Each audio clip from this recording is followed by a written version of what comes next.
Welcome to episode number 11 of the Castbar. 6.1 goes live onto the PTR, bringing you pages of selfie posts and blown out of proportion class changes. The gloves go on as we delicately go over legendaries in Warcraft, and with Highmaul coming to a close, it's time for us to give it a review. Thank you, and enjoy.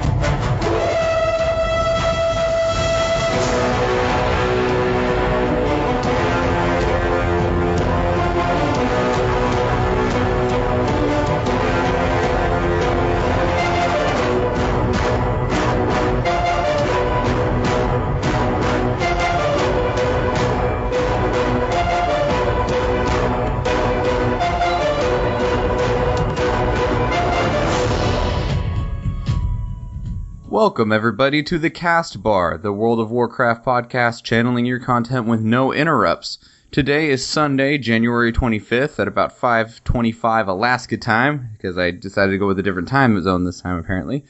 And with me, as hopefully always, I have Evan. Nice to see you, Michael. It's good to see you too, even though we don't have cameras turned on. And Florian. It's nice to hear you, Michael. Thank you. So what have you guys been up to this week? Just taking a break from raiding. Real life got in the way. Thankfully, I have a kind of a casual group that's got no problem going on without me. Thankfully, I think it kind of solidifies my value to the group when they have to deal with me not being there for a week. So I have a question, because I have a friend who runs a guild and a raid. How do you deal with, how big is your raid group? We have 6 or 7 consistent members, and then we always pug the rest. Okay. I guess my question doesn't quite apply as much, because they had, they were raiding 10-man normals, I want to say, in Pandaria, before normal became heroic. Mm-hmm. And if they were missing, 2 people from the group, they just didn't run it. They didn't pug it or anything. No, I mean... that's happened with me in past guilds, but usually it's only when we have multiple raid nights per week, and if we don't raid on Thursday, then we come back on Friday or Saturday or Sunday and then try to do twice as much work, and yeah, that can come up as guild policy, and I understand where they're coming from. It just depends on their unique situation, but we only raid once a week, so we're so used to pugging people anyway, that we'll just take whoever's there and go, and there's no redos really, so people just pug on their own if they can't make an official run. Okay, so you're only raiding once a week. How far are you? Oh, we've gotten 6 out of 7 in normal mode, and we've defeated Kargath on heroic, so 6, 7, and 1, 7, which, is not bad, honestly. Do you feel like one raid night a week is a hindrance? Well, if we were really into progression, I would think that, yeah, we would need more than one raid night a week. But it's got advantages as well. First of all is that it impedes less with real life schedules, so I feel like people can make it more consistently when they only have to make the one day.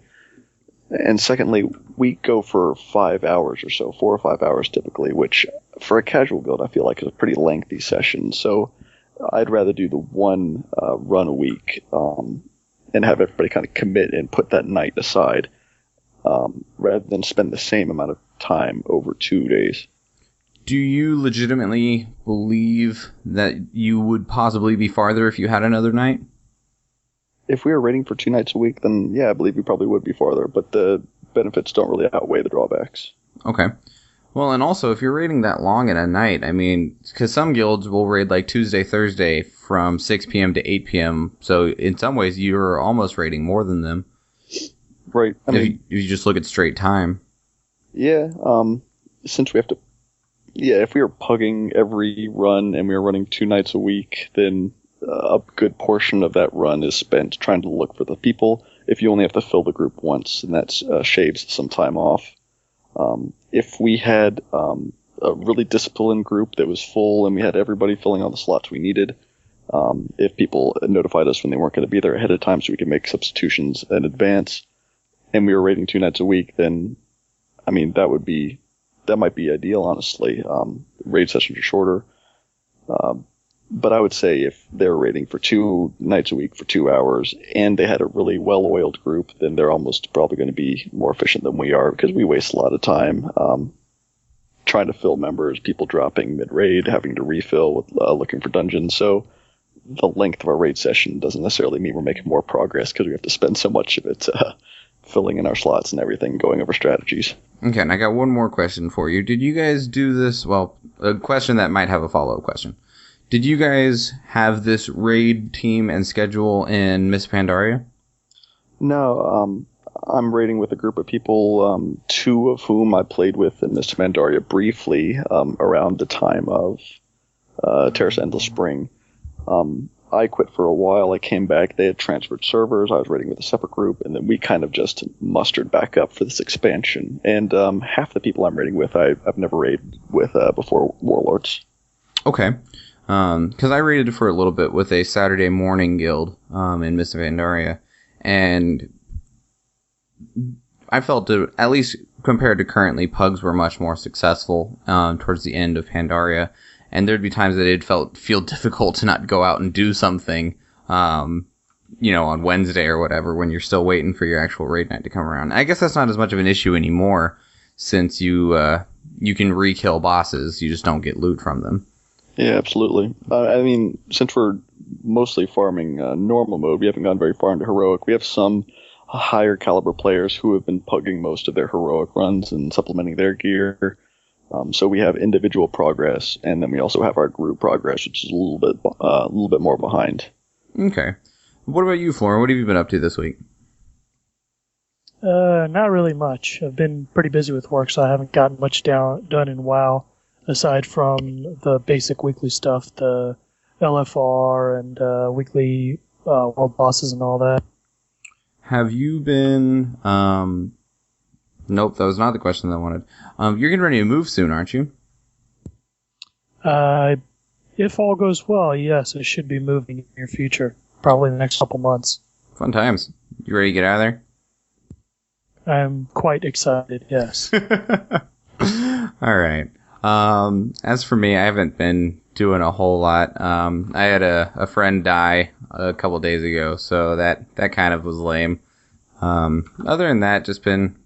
I've been playing much more Hearthstone and Heroes of the Storm than I have Warcraft, because I don't have a raid team right now, which is a little bit... It takes away a little bit from the game, at least for the time being, but schedule is tight, so it makes it a lot more difficult for me to actually get a raid team either set up on my own or find one to join, because my time zone, being in Alaska, is so much different than what most people raid. I mean, Central Time Zone, they'll say they raid at 6 p.m. I'm still at work. Exactly. But we will go ahead and move into the news.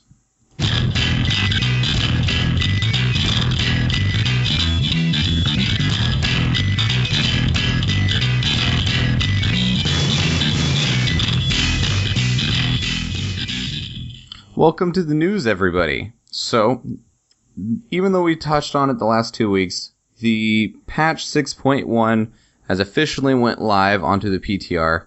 Had a couple more interesting things going on with it. Have you both taken a full look at the notes? Absolutely. Same here. Are you excited about your class changes?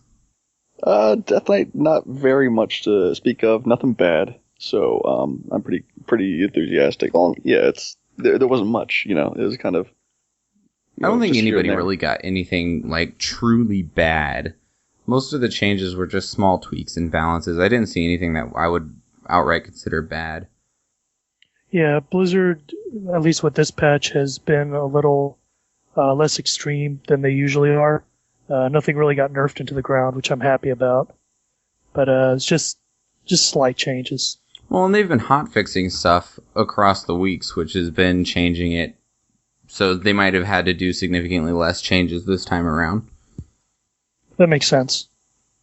First thing that we wanted to announce is that if you haven't taken a look at the patch notes, is that your tertiary stats, the bonus stats that you can get on your gear, whether it's from the garrison missions or just from random drops, they're all getting a boost. So this is avoidance, speed, and leech. they're actually getting a boost so that they're about 4 times more effective, which makes me super happy because Leech is really cool because it gives you like a lifesteal mechanic, but it took like 100 points of Leech to get like 1% lifesteal, which was so minimal. Right, you really have to look over it over the course of the entire fight, because I know with Recon you can display healing done, and as a DK, my healing done is usually right up there underneath the lowest healer, but a sizable amount of it is due to Leech. I've got Leech on maybe 2 or 3 pieces of gear. It's changed as I've gone through Highmaul and everything. But yeah, it's the tertiary stats in general aren't something that I kind of notice. Like when I put on a pair of boots with speed on them, I don't really notice. Going from 100% move speed to 101% move speed, doesn't it feel that impactful? True, but I also have my cloak enchanted with 10% move speed buff, and I hardly even notice that. I mean, yeah, it's not like I can. If I took all the pieces with speed on them and put them in a separate set and ran around outside and then equipped the set and ran around, I might be able to notice it comparatively. But I don't switch over to my other characters and say, "Oh, why does it feel like I'm in sand?" No, the only time I really notice anything like that is going from a character that has 280 flight speed or 310 down to 150. 150 flight speed feels like I'm crawling across the sky. Yeah, but that's a difference of like 100% almost, you know? Right. It's a much more significant difference. It's not a 2 to 10% change compared to a 100% change. Exactly. The other thing in 6.1 that we are excited about is the Heirloom tab. We're getting new necks, which will be sold by the vendors, and a new ring, which I didn't see a way to get the Dread Pirate ring. I don't believe that was shown. Because you can currently get the ring from the Stranglethorn event, but there's a new one. Did you guys see how to actually get it? No, I didn't hear anything about the ring in particular. How about you, Florian? Nothing. As far as I know, it should still be the same it's always been. Okay. They will be upgradable all the way to level 100, so if you don't want to even have to worry about any gear all the way through your leveling process, you no longer need to. And if you collect them all, which I don't know if this achievement includes the Garrosh heirlooms, I would assume not, because you can't go back and get those, correct? Not as far as I'm aware. As far as I'm aware, they were removed with the 6.0, 6.02, I think. Which the actual launch of Warlords took them out. You were still able to get them during 6.0.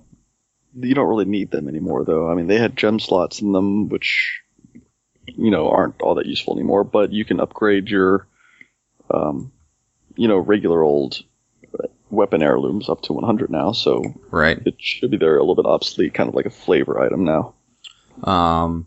And if you collect them all, you get a mount that is usable at level 1. Which is super cool. Although, although if I think about it, and I'm like, if I already had all of the heirlooms, and I had them all upgraded to level 100, I'm not sure how many more level 1 tunes I'm making. Yeah, that's a good point, too. I guess the only reason I would make a level 1 tune if I didn't want to boost anything, I didn't want to pay for a character transfer, and I wanted to start on a new server with some real-life friends, or if my guild was transferring, that kind of thing. Right. But for the most part, and you level up so quick, like a mount between level 1 to 20 is not going to feel like much. Yeah, I wonder. A lot of people I know want to make a Blood Elf, but they don't want to level in whatever the place is. The place. Eversong Woods and Ghostlands? Yeah, Eversong Woods. And they want to run over to Durotar or whatever. So, yeah, that would shave a little bit of time off. It might be kind of a luxury thing. It might be kind of every little bit helps. I mean, I know it's kind of agonizing until you get the mount in general. I think it'd be a worthwhile change. I think it would really actually improve measurably the alt leveling experience if I had a mount at level 1. The mounts are cool, though. You have either the Mechano Hog or the whatever the Alliance one is called. It's one of those, but you ride in the passenger seat and someone else drives you around wherever you want to go.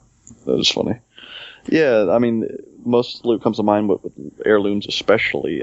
Say I made an undead character recently, put on full heirlooms, and I was just going around Death Knell, the very first undead charting zone, just killing bats and stuff. And before I know it, 6 minutes in, I'm level, 6, 7, 8, 9 maybe. Yeah, the heirlooms make it super fast. Yeah, I don't have to go to Brill. I might as well just go to Silverpine Forest, and then that's a long hike. That'll take 15 minutes to run there. So amount might speed up those things because you're skipping over a whole lot of content when you've got the heirlooms on. So get you to the next quest zone, the quest zone after next, a little bit faster, I think.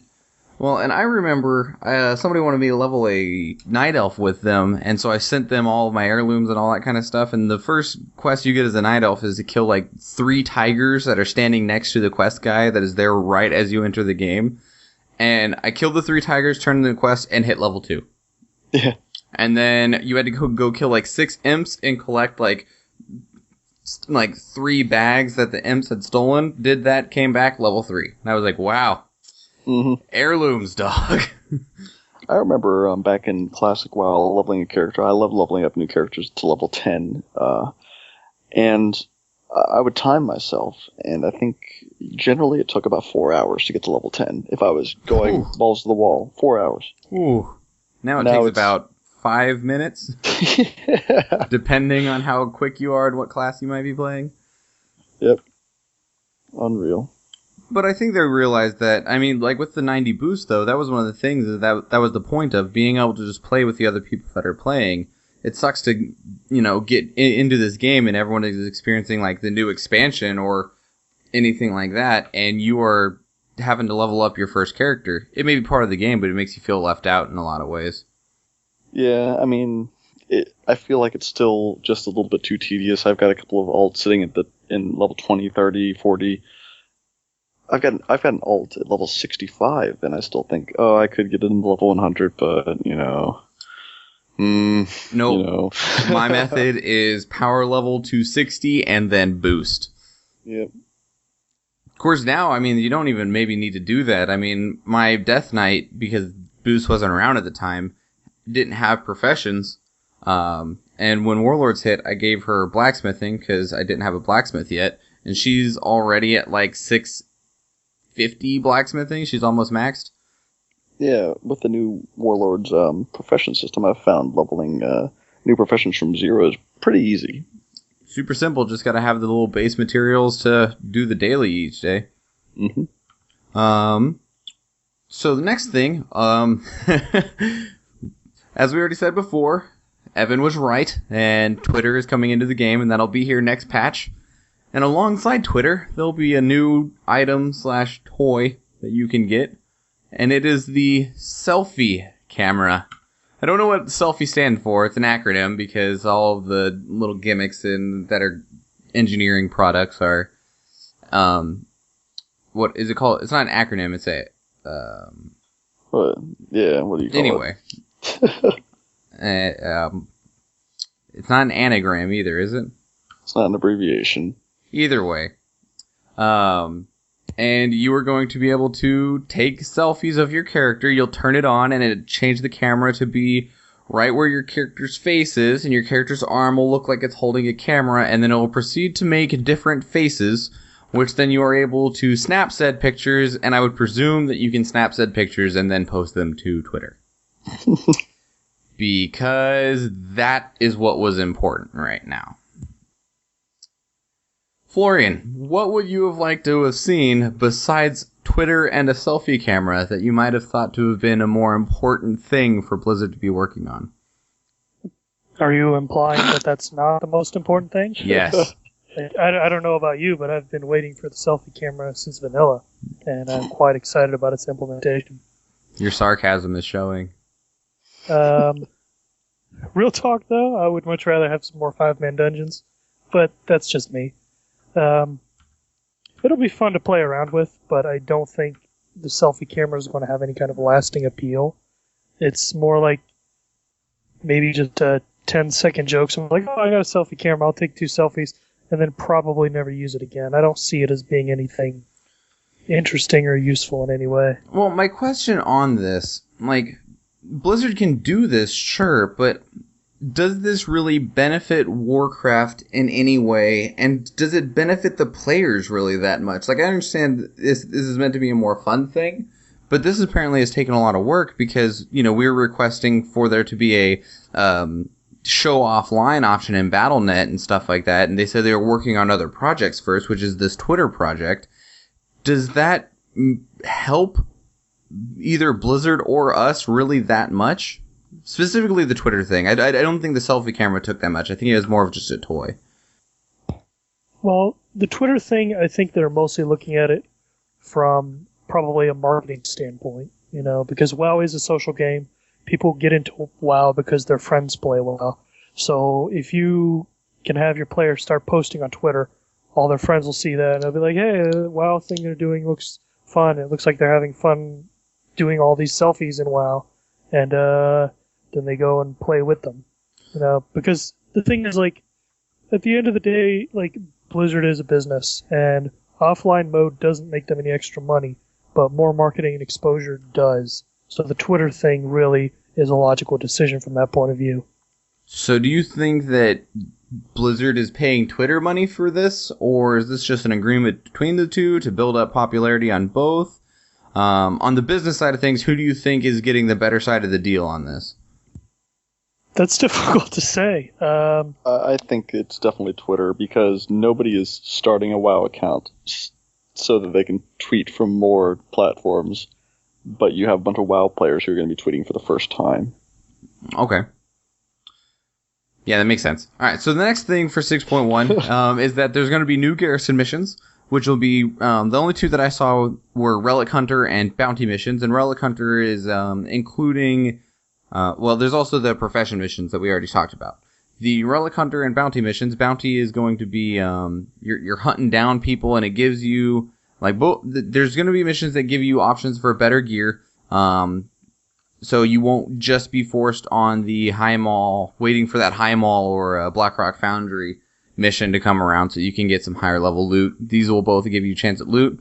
Relic Hunter is also going to be a way for extra archaeology things, and completing a certain number of them gives you our good friend Harrison Jones as a follower. Now, have we seen him at all in Miss Pandaria? No. Or not since Cataclysm? Nope, he is currently in Heroes of the Storm, actually. The new map in Heroes of the Storm, Sky Temple, it very, very much lends itself to a likeness of Oldham, and in the middle of the map there's a little plate you can click on. If you click on it enough times, it pops off, and Harrison Jones jumps out and then flies away, and a tentacle monster crab-looking thing comes out to try and grab him. So yeah, he's busy exploring things in Heroes of the Storm. Gotcha. But he'll be back. He'll be back in the next patch so that we can do some more things with him. Personally, I'm excited about the expanded functionality of Garrison missions. I feel like they've identified the thing about Garrisons that was lacking, in my opinion. We might have touched this last week. There weren't many things that made managing your follower missions very exciting. Now we have a couple of new rewards. I'm excited about going after the music jukebox records or whatever. What is the first one you are... Which one do you think you're going to be using the most? No, I don't know. I'm not really familiar with... I can't read the title of the thing and say, oh yeah, that's the music. I don't recall. Well, like most people would be... the one that I hear the most is, I want the music from Grizzly Hills. That's the one that I see and hear the most of people saying they're going to play the Grizzly Hills music. Well, there you go. There are a couple tracks in World of Draenor I like. I just want a change. I'm tired of the orc music. I joke with my roommate saying it's Klingon music. With the hooting and hollering and all that. I don't remember what they have over there in Shadow Moon Valley, but it's getting a little tiresome. It's like Epic Kingdom music, kind of like when you're in Stormwind, the booming trumpets, and like it's way too epic for I'm picking flowers in my garden. Yeah, I understand. What about you, Florin? Are you going to be hunting down any specific discs? No, and in fact, I don't think I'm going to be using it at all, because I don't really have a problem with the Garrison music. I know a lot of people aren't that excited about it or are kind of tired of it, but I think it fits the Garrison perfectly, and I haven't gotten bored with it yet, so I'm probably not going to be doing that quest at all. Fun times. All right. The other thing that we want to talk about in news, it's not necessarily Warcraft related, but it is Blizzard related. I just mentioned the game Heroes of the Storm, which is Blizzard's new game that they're working on. Not Overwatch, that's their new game. And it's their League of Legends clone, essentially, or Dota or Han, or whichever one you refer to as the MOBA, multiplayer online battle arena. And it just went into beta, and as part of beta, they released the Founders Pack, because beta was invite only. And for $40, you get 3 of the heroes in the game, 3 skins, 1 mount, as well as 2,500 gold and access to the beta. Now, there is a lot of people that are excited and a lot of people that are very upset about this, because it's Blizzard essentially selling beta access. What are your guys' opinions on a company selling access into its beta? All right, yeah, go ahead, Florian. It's become a much bigger trend recently, and it honestly concerns me a bit that companies are just selling access to half-finished games and basically charging someone to beta test. I honestly can't understand why anyone thinks this is okay, because testing is a service. I mean, previously, when you got a game tested, you would hire game testers. There were people you would pay money to do this for you. So I think it's kind of a shill when the company is actually asking their customers to pay to provide that service to the company. And especially from Blizzard. I'm very surprised Blizzard did this, because historically they haven't been the super crazy microtransaction heavy, paying for beta heavy type company. Well, that's not quite true. You had if you what was it? If you bought a year's worth of Warcraft, then you got access to the Mists of Pandaria beta and Diablo 3 for free. Mm-hmm. Is that how it worked? Yeah, and then that's true, but that's not exactly the same thing. I see that more of a way to reward long-term subscribers or to get people to stay subscribed for longer. It's not the same as buying into a beta and paying a company to do work for them. Like you got access to the Mists of Pandaria beta, but that wasn't why you did it. That was not.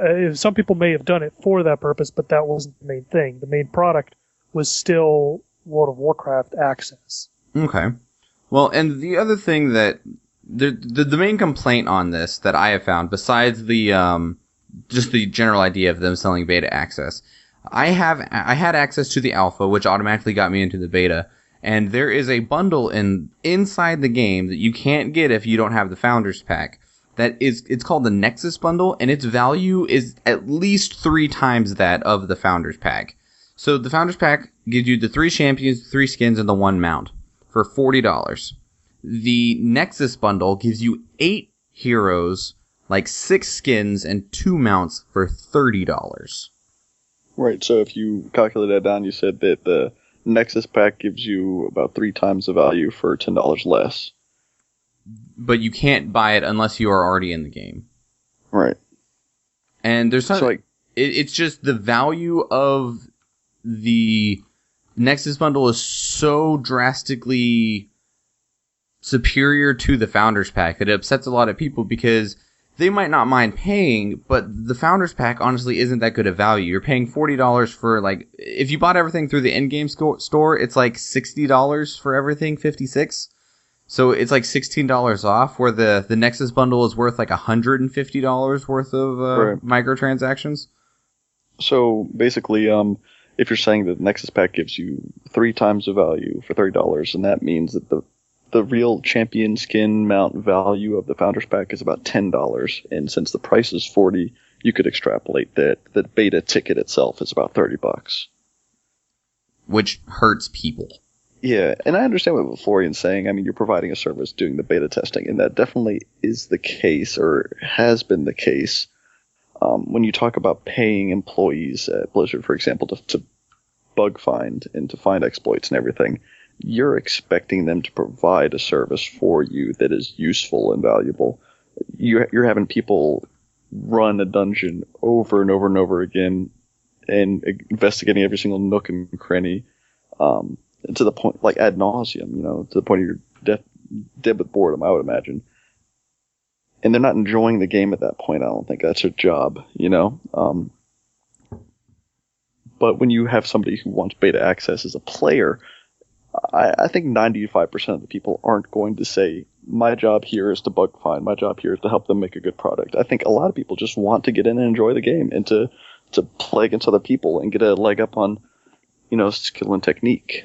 I don't think they're in it for making the game a better release, and I don't think they're in it to help Blizzard find bugs. Well, that's what I'm doing. I mean, if there's anything that, I'm really bad at seeing bugs and stuff like that. If something's glaringly obvious, I will report it, but for the most part, I don't see that stuff. I don't readily recognize what a bug is. I've not done, I'm not a trained tester. Mm-hmm. But I wanted into the game because I wanted to play it because it looked fun, and it's ridiculously fun. And for me, if I didn't have access, I would have bought the Founders Pack without question, purely because I wanted to play the game. It would have just been well, there's $40, enjoy it, Blizzard. Exactly, and I think the value is, even if you're just going to goof around and just play as Illidan and enjoy the game, I think you're giving Blizzard value because you're loading up their servers and they get to see how their servers perform under a certain amount of stress. Unfortunately, though, there is a kind of a supply and demand thing. Say they want to test the servers with 5,000 people on them at once. They can't just open the floodgates because there are probably 5 million people that want to test the game or they want to play right now. So they put a value on it such that they can kind of... It's not a lottery. They're not just giving out random beta invites. I don't know how well that works. Well, that's Hearthstone has 25 million players on it? Is that right? Yeah, it's huge. It was Hearthstone ranked last year number 8 or number 4. No, I think it was number 4 on games that made the most money. It's really impressive. It was way up there on what game is bringing in the most cash. Hearthstone, within its year of launch, was, I think it was number 4 of which game was making the most money. The other thing that I was bringing up as an argument to this, though, was Hearthstone, because when Hearthstone first came out, there was alpha and then there was closed beta, and they were giving out beta keys. And they gave out beta keys PAX or BlizzCon or something. They gave the little cards out that had the keys on them at a couple different places. Mm-hmm. And when it was still a pretty exclusive beta, those were being sold on eBay for anywhere from $50 to $200. If I remember correctly, one went for $500. Wow. And that was money that Blizzard didn't get. That was just because they gave someone a beta key and it went to somebody else. But they didn't get that money. This at least keeps the money in Blizzard, which I think is... It's better for us, because Blizzard having more money means they have more resources. That is true. And I think that's a good point. And I think people are really quick to jump on the Blizzard's greedy bandwagon and say, this pet release, this mount release is... they could have made a new mount for everybody in the game for a rare spawn or something, but instead they're putting it in the store, and that's no good, that's no fair. The same thing with the beta invites. I think they've tried a bunch of different systems for getting people into the beta testing, and I feel like they're just continuing to experiment and try to find something that works. Well, for everybody. The other thing on this, because this is becoming a very, very popular trend, not just beta access, but early alpha access, there's a new rage over that game, H1Z1, which is the zombie survival, it's like DayZ or Rust. And that game is still in alpha, but the difference is that between Blizzard and everyone else, Blizzard delivers such quality extremely early. I remember when I first got into the Heroes of the Storm alpha, it already felt like a finished game. It was so beautiful, so polished. Everything already looked so good. There's tons of companies that would have already just sent the game out and been yeah, it's done. It looks great. We're good to go. But Blizzard's no. Alpha. This is alpha. We're nowhere close to being done.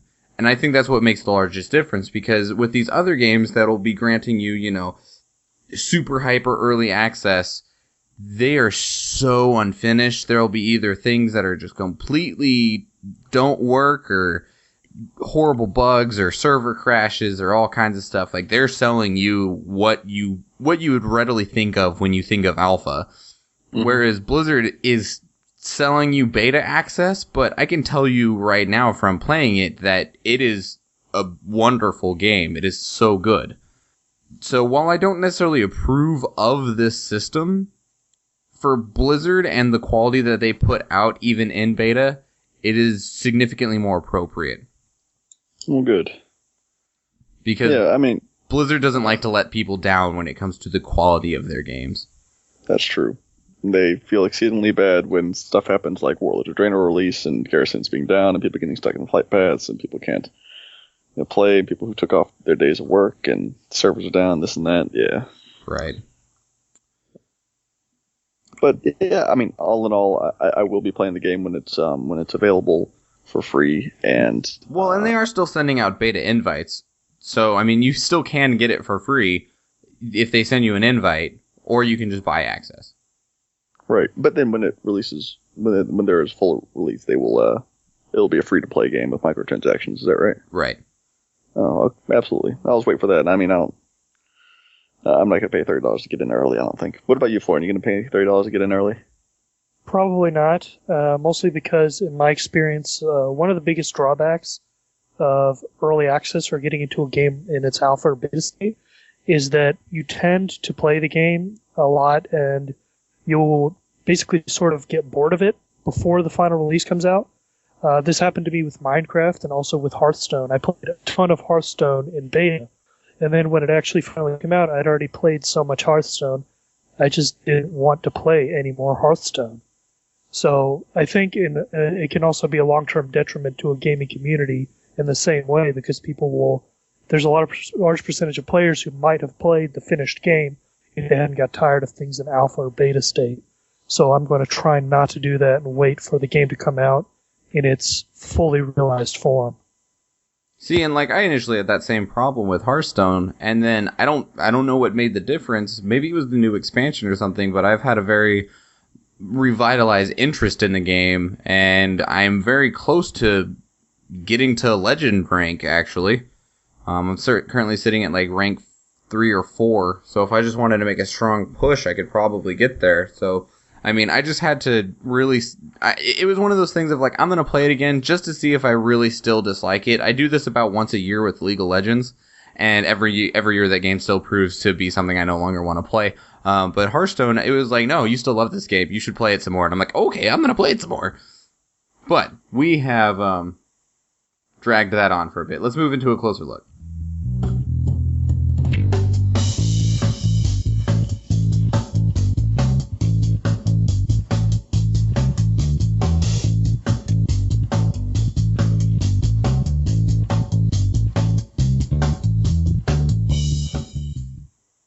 Alright, welcome to A Closer Look, everybody. A Closer Look is a section that we do every week, when we take a feature or something from Warcraft and just really break it down a little bit. It's very rarely ever anything that's going to be considered news, but it is a feature or something that is within the game that allows us to really just get some more meat out of... There's so much in Warcraft, and there's a lot of it that we can really look at. And this week we're actually going to look at legendaries. And this is legendaries altogether, not just the new legendary ring, which shares a model with the legendary cloak from Mists of Pandaria. This is going to be legendaries across the years. We're not going to look at all of them. We're looking less at the legendaries themselves and more of the systems about getting them, as well as their exclusivity. So I'm going to start out with, what was the first legendary? If you've gotten one, what is the first legendary you guys got, Florian? My first was Sulfuras, Hand of Ragnaros. I got that one after farming Molten Core for a long time. I was actually specifically looking for the parts to create Thunder Fury, but unfortunately that still hasn't worked out for me because Lady Luck has yet to smile on me. Do you have one of the halves? I have one of the bindings. I do not have the other. I think it's Gar, I believe, who is refusing to drop it for me. Yep, that's the same half I'm waiting on. What about you, Evan? My first legendary was my Pandaria cloak, actually. Okay. So the legendaries are the big, beautiful orange items that are generally overpowered compared to everything else. They're in some ways difficult to get, very chance-based, and we're just going to take a look at them from we'll go with expansion to expansion. So in vanilla, the only legendaries we had were well, let's see, we had Sulfurous, Hand of Ragnaros, the Thunder Fury, Blessed Blade of the Wind speaker, and then we had Atiesh, correct? The legendary staff. Right. Also, I want to include in the the vanilla legendaries. I'd really like to include the class epics. In a lot of ways, they were the best things you could get. So this is like Benediction for priests or Rock Dalar for hunters. They had very long quest lines to get these items, and they were very awesome. They are not legendaries, but I think they should be classified as them. Let's see. Also, as far as long quest lines, I'm thinking Quell Sorar from Classic WoW. Very much so, yes. Was that a warrior only item, or could paladins also get that? I think it might have been warrior only. I think it was a tanking weapon because paladins had the long quest line to get their charger, their mount. I am corroborating this. At any rate, it seems like there were a couple of class style legendaries, but not for everybody. I mean, there's only a couple scattered here and there, which is something a Blizzard would never do these days.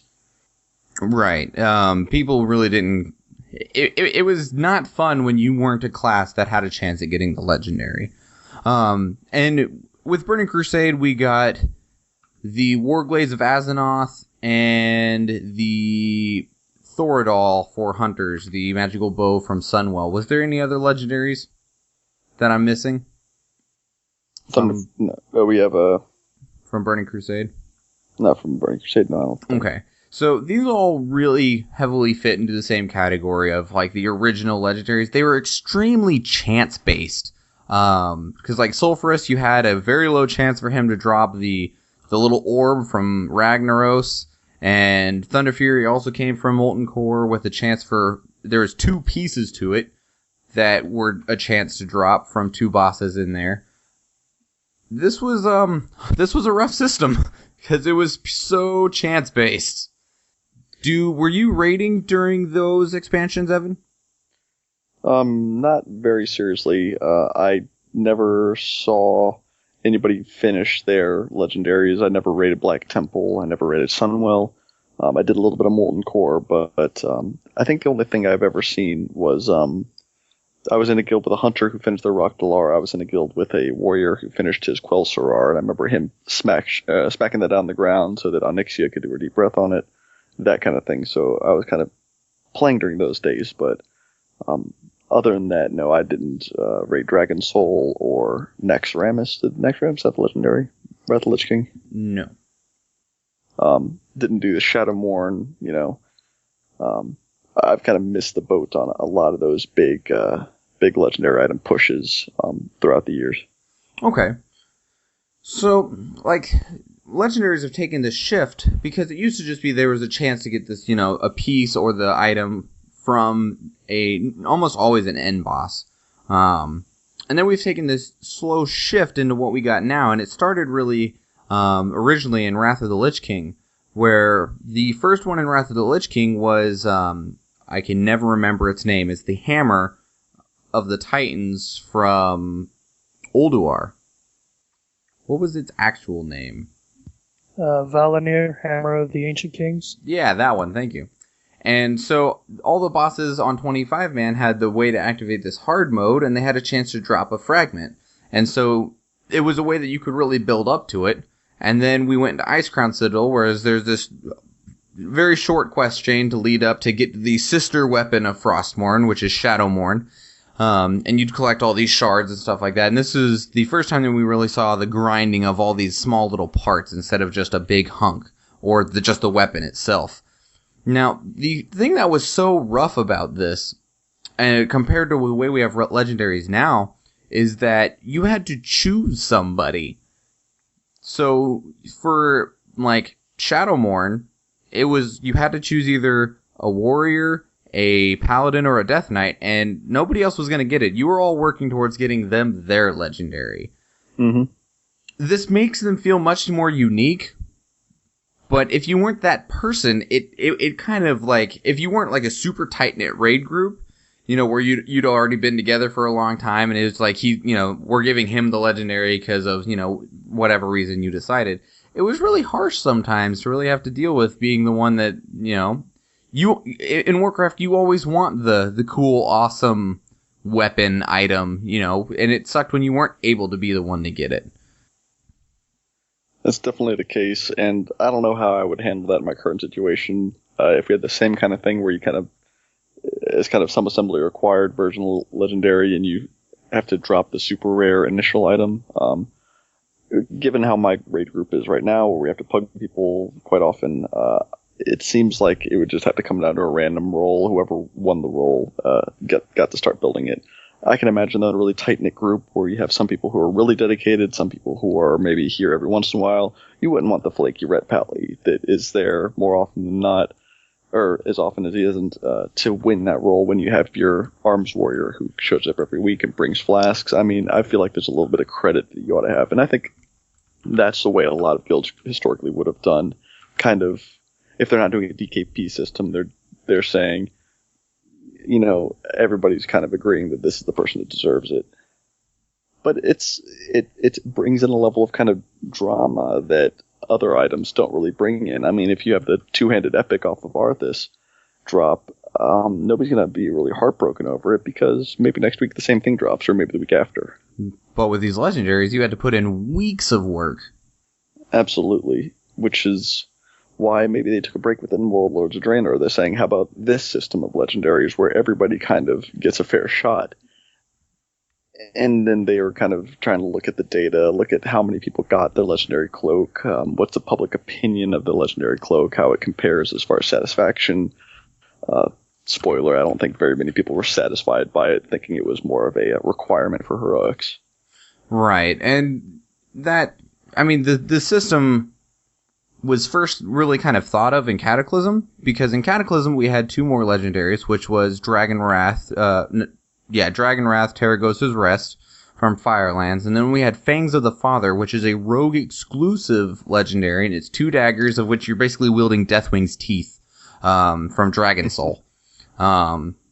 And you were able to do LFR Dragon Soul for these, if I remember correctly. And with these new legendaries, like the Cloak from Mists of Pandaria or the Ring in Warlords of Draenor, you are able to do almost all of it exclusively on your own through LFR. So it's much less requirement of really having a raid group or a team and still having access to these. But a lot of people feel that the uniqueness of them is lost. You lose a lot of the special feeling involved in them. Well, yeah, when you give it to everyone, it's going to become a lot less special, and that's one of my main problems with the way Legendaries are set up now. Back in the day, like I remember back in Vanilla, I only saw like maybe one or two people who had Legendaries. And when you saw somebody walk into Orgrimmar who has Thunder Fury, you're like, holy crap, that is a bad dude. And now it's just like, everyone's got the cloak, everyone will have the ring whenever it becomes legendary, and it kind of ruins the entire appeal of having a legendary, because the whole point is that you have this thing that only like a small percentage of the top 1% of players are going to have. Right, and so that's really what... And like the cloak, I mean, at the end of Pandaria, everybody... Well, not everybody, but it definitely felt like everybody had it.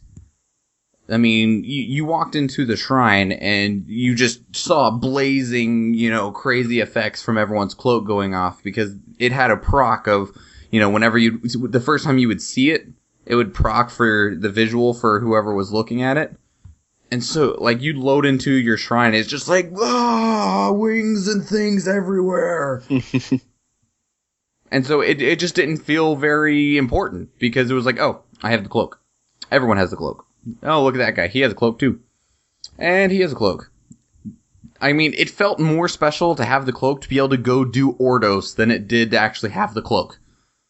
Yeah, I agree with that. And so that's why I think they're trying to marry the two systems in this expansion, too. You have the guaranteed epic, I'll call it, that ring, and then you also have the possibility maybe of seeing some regular old kind of Shadowmourne. Well, Shadowmourne actually legendary? Yes.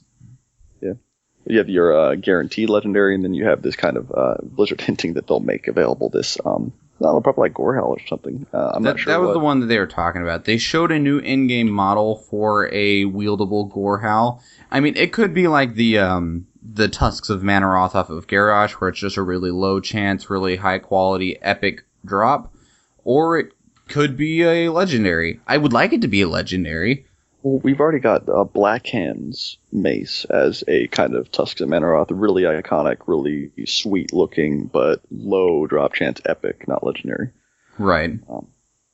In Blackrock Foundry, which is kind of like that in between super rare epics rather than the kind of legendary, which requires weeks of work, like you're saying. Now, I have a question. Because a lot of these legendaries require you, like, because a legendary would be extremely useful if there was, like, with, like, the cloak and stuff like that, it was extremely useful for progression. You were able to get it through LFR or through lower difficulties, and you could really use, I mean, it was almost a requirement for getting into heroic rating, now mythic, in Pandaria. I mean, if you didn't have it, people wouldn't bring you. It was like it was such a drastic change in ability. It was like a 10% DPS increase for some people, and so people wouldn't bring it. If you didn't have it, people wouldn't bring you. But in the past, we've definitely seen a lot, and it might happen again, of that you're not able to get the legendary until you beat the final boss on a certain difficulty level. And that feels like, it feels cool that you're defeating them to get the legendary, but at the same time, for a gameplay stance, it feels very like, I would have liked to have had this before we could have already had him on farm. Yeah, that's part of the weird kind of thing that ruins kind of continuity and immersion, where you have to farm the same dungeon over and over again to collect items repeatedly off the same bosses in order to assemble this kind of thing. Like, for example, Ulduar, how many fragments of Valinar am I missing going back, and they resurrect themselves somehow, and I get a couple more from them again. Right, you have to get 30 of them, and each one only has a chance to drop it, and there's only 12 bosses in the raid. Same thing with Icecrown Citadel. We need Shadowfrost shards from the Lich King's strongest minions in order to restore Shadowmourne to its complete power. And it's like, how many do I need? 50. He only has like 9 minions, you realize. I said I need 50. Do they drop more than one? No, they only have a chance to drop one at a time. Right. So... yeah, I think you're going to drop the item that's going to be super powerful relative to the other items available from that tier of the instance you're doing, and then it's going to help you progress to the higher difficulty levels. And in a lot of cases, I think it's going to be kind of a status symbol to have this item. And then also, in a lot of cases, it's going to give you a competitive edge when it comes to clearing content in the subsequent expansion. For example, the Legendary Pandaria Cloak was relevant up until level 100. Heroics for a lot of people. I guess it was 607 by the end of it, 602 something. 616 at the very end when you could upgrade it 4 times. So, I mean, that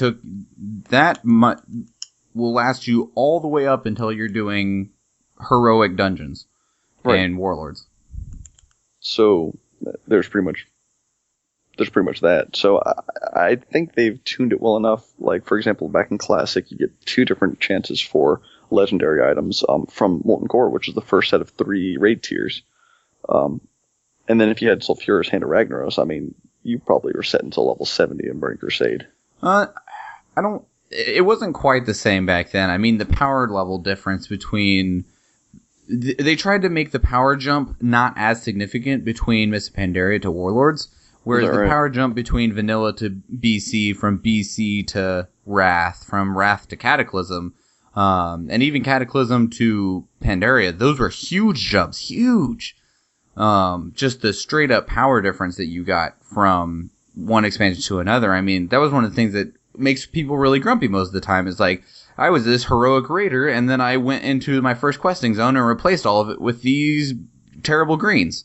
But they tried to reduce that by, I mean, if you had 580 gear from Miss Pandaria, you didn't really replace it until about level 99 to 100, depending on random upgrades and stuff like that. So they really tried to lower that down a lot. I mean, the only real power increase was just your natural power increase from gaining levels. Was the real power jump, whereas gear didn't really have as large of a jump. But, I mean, I'm pretty sure even in vanilla, people were able to replace sulfurous with things from Nax because of the power difference. I could be wrong. I didn't play at the time, but from what I've seen and heard, that's definitely the feeling I get.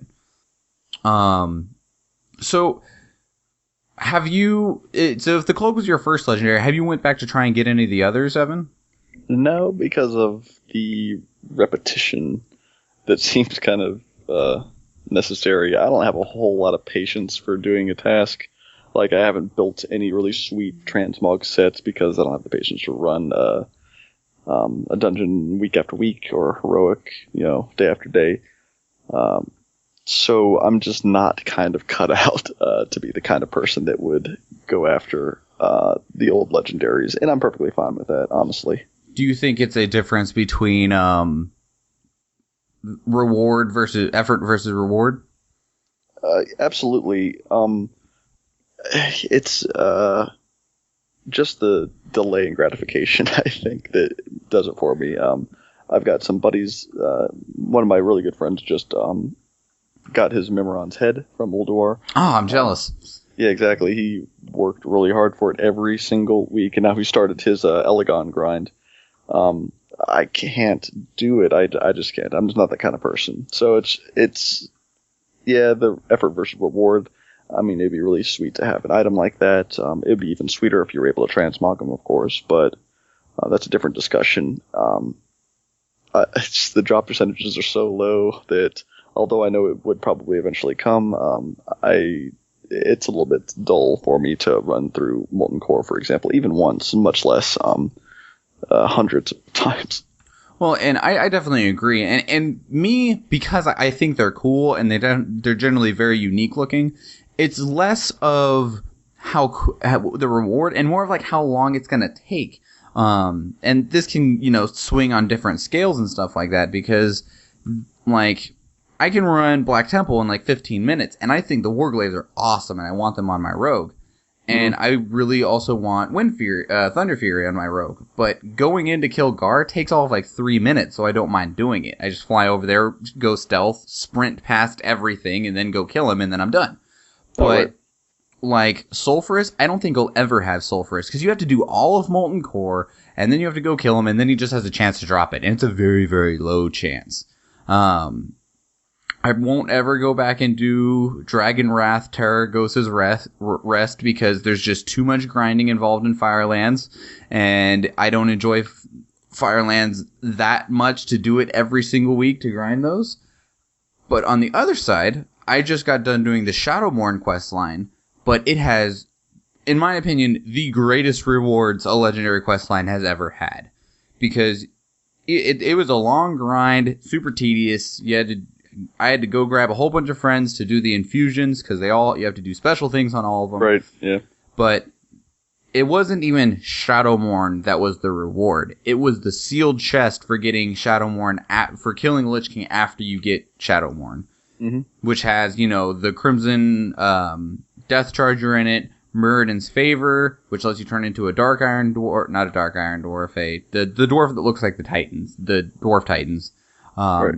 You also get Jaina's Locket and the Lightbringer Tabard and Sylvanas' Music Box. Like the reward was so much larger with that legendary, rather than just here's a cool looking weapon that, and like you said, you can't transmog them. So unless you just want to run around with it, it doesn't really matter after when you actually need to do anything relevant. But with Shadowmourne, there's so much reward involved with that questline that I was like, I want all that stuff. I'm going to go do it. Mm-hmm. Yeah, if I were to go back and do old content, my primary motivators are specific pieces for transmog that I like, and we have our transmog discussion, of course. I'll go and grab a specific piece of transmog every once in a while. Also mounts, because you can drive mounts around. I think that's pretty cool. What I'm more attracted to are currency-based transmog pieces, quest line transmog pieces, which is the transmog sword I was using up until I got my Death Knight Rune Blade, was a quest line from the Burning Crusade. And then like the achievement-based mounts, because you can measure your progress in small steps. You only have to grind this much honor, or you just have to get these achievements and just get a group, and it's pretty clear-cut. You'll get it at the end. That's more the kind of reward that I'm going to go after, honestly. Okay. What about you, Florian? Are you still grinding out your old legendaries? Some of them. Still planning to work on Shadowmourne, although I've put it on halt for a bit because of said infusion quests. And I still want to get Thunder Fury, but I've almost kind of given up just because I'm tired of going to Molten Core again every week. I just kind of wish that Blizzard would make the legendary process. I know they're probably not going to go back and change any of the old legendaries, but for future legendaries, to make the process of getting them less grindy. I mean, whether it's grinding pieces of something or just grinding the boss in hopes that they drop something.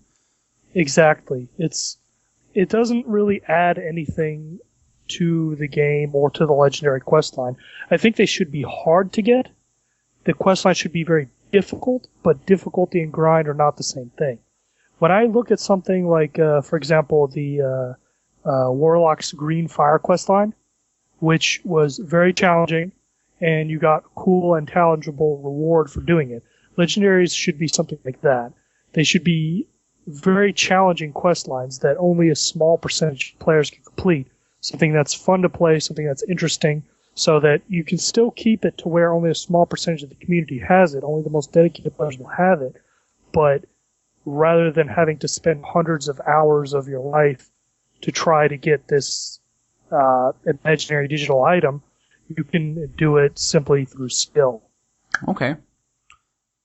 And do we prefer these new welfare legendaries where you can just LFR your way through all of them? Is this a better system than the old ones that we've been talking about? You have to choose one guy in the raid, and they either have to grind up the shards, or there's just a chance for, when the Eye of Sulphurus drops, you have to pick who's going to actually turn it into Sulphurus. It's definitely a more equitable system because everyone gets a fair shot at the legendary and everyone has the opportunity to get a legendary, whereas in the past it's only been particular classes in each expansion.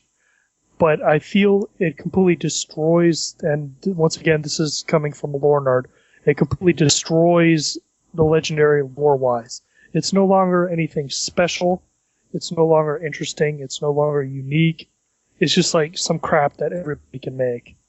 It's no longer interesting. Things like Shadowmourne is an interesting weapon because of the process you have to go through to make it, because of the quests associated with it. Whereas the cloak, it's a magical cloak. That's about it. What about the ring, Khadgar's ring? He's kind of creating an artifact using specific, really powerful reagents that you collect for him. Do you feel any differently about that? I find it a little more interesting, but I don't feel it's really grabbed me yet. I really don't feel like it's going to be a very interesting item. I'll have to wait and see how the legendary questline plays out, to be honest, because so far the only really created from scratch legendary that I feel like should be that feels like a legitimate legendary to me is Shadowmourne, because of all you have to go through to get it. All of the other legendaries were weapons that previously existed, or the majority of them were. Mm-hmm. Legendary weapons that previously existed and had a bunch of lore associated with them. If they can make the ring something like Shadowmourne, where we actually, through going through the quests, we see lore and story attached to it that makes the ring more interesting, then yeah, I could see it being a decent legendary. Mostly because a ring is a lot more acceptable as a legendary to me than a cloak is. Mm-hmm. Probably because Lord of the Rings is the thing. But I don't know. We'll just have to see how it plays out, and it mostly depends on how they handle the questing and lore. I think that as far as if I could have a last word in the whole thing, my favorite kind of what do you call it? method for giving out these legendary items would probably, if I had to pick one system for going forward, it would be kind of Quell Sorar, Shadowmourne. Am I correct in saying that Shadowmourne comes from that Battered Hilt that drops into 5-mans? Is that right? No, that is the new Quell Solar that dropped from the Battered Hilt. Shadowmourne, you just started the quest line. If you were a class that could use it, there was a guy giving the quest. I think it might have even actually been Darian Mogren that gives you the quest to start it. Is that right?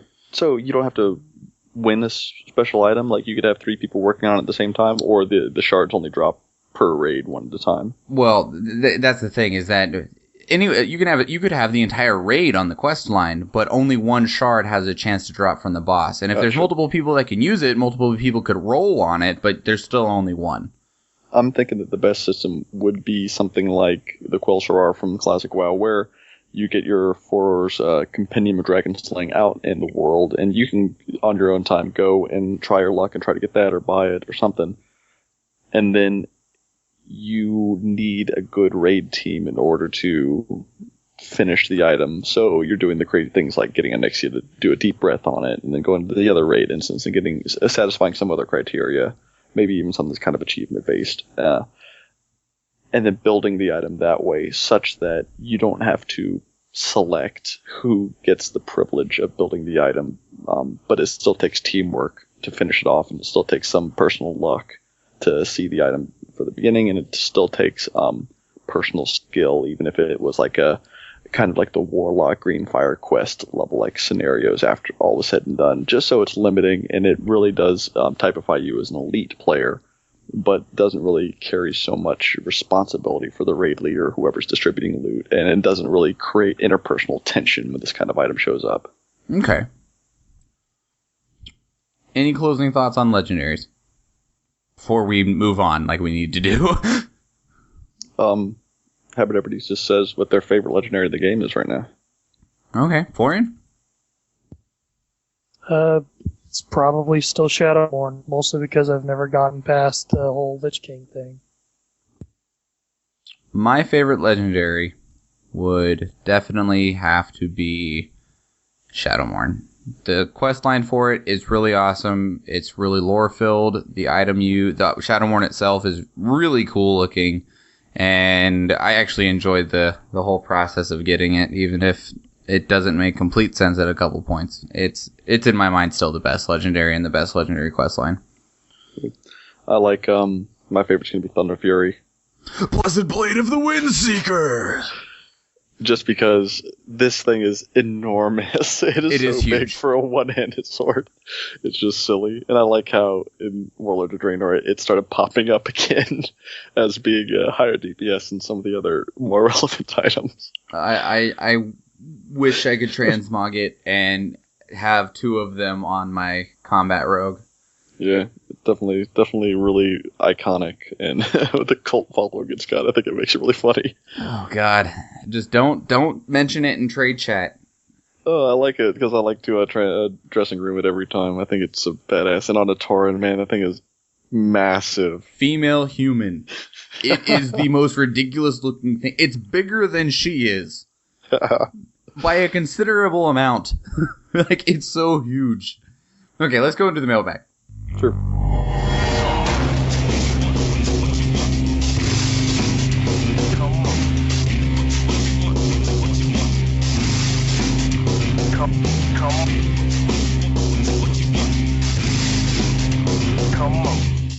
All right, welcome to the mailbag. You can email your questions to thecastbar@gmail.com. You can send us a tweet at Castbar Podcast, and you can call and leave us a voicemail at 508-738-2278.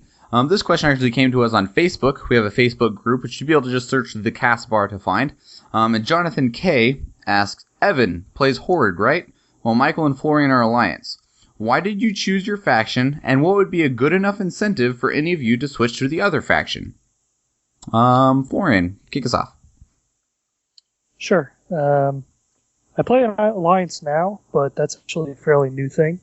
Before Warlords of Draenor, I have played Horde since the Burning Crusade, but I actually started out as Alliance beginning in World of Vanilla, And the reason I'm playing Alliance now is honestly because I'm bored of the Horde.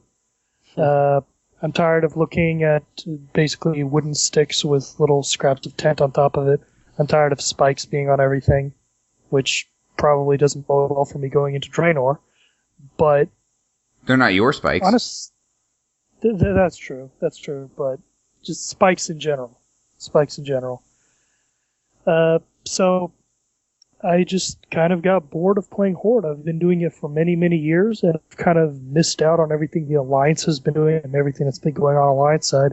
So I figured I'd switch for Warlords of Draenor so I can experience what's going on with the Alliance. All right. And what would it take to make you switch back to Horde?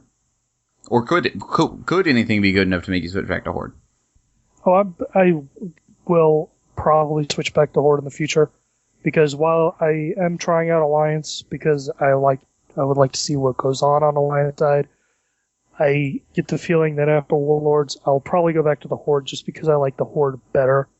In general, I find them more interesting. I find the races more interesting, and I don't know, the Alliance. The problem with the Alliance is it feels like very vanilla fantasy to me. You know, you've got your humans, you've got your dwarves, you've got your elves.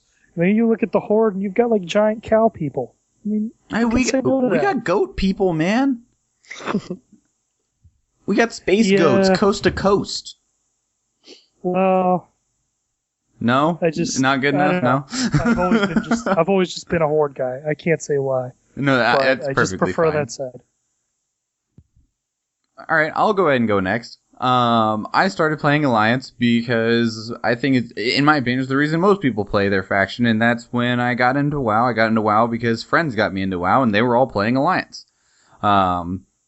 Also, in almost any game ever that you have a choice of races, I am the boring guy who always plays a human. Every single one of my characters is a human. The only one that isn't is my shaman, and that's because humans can't be shamans, which I don't agree with. But I always play humans, almost always, actually. And even in D&D, I'm the boring guy that plays a human.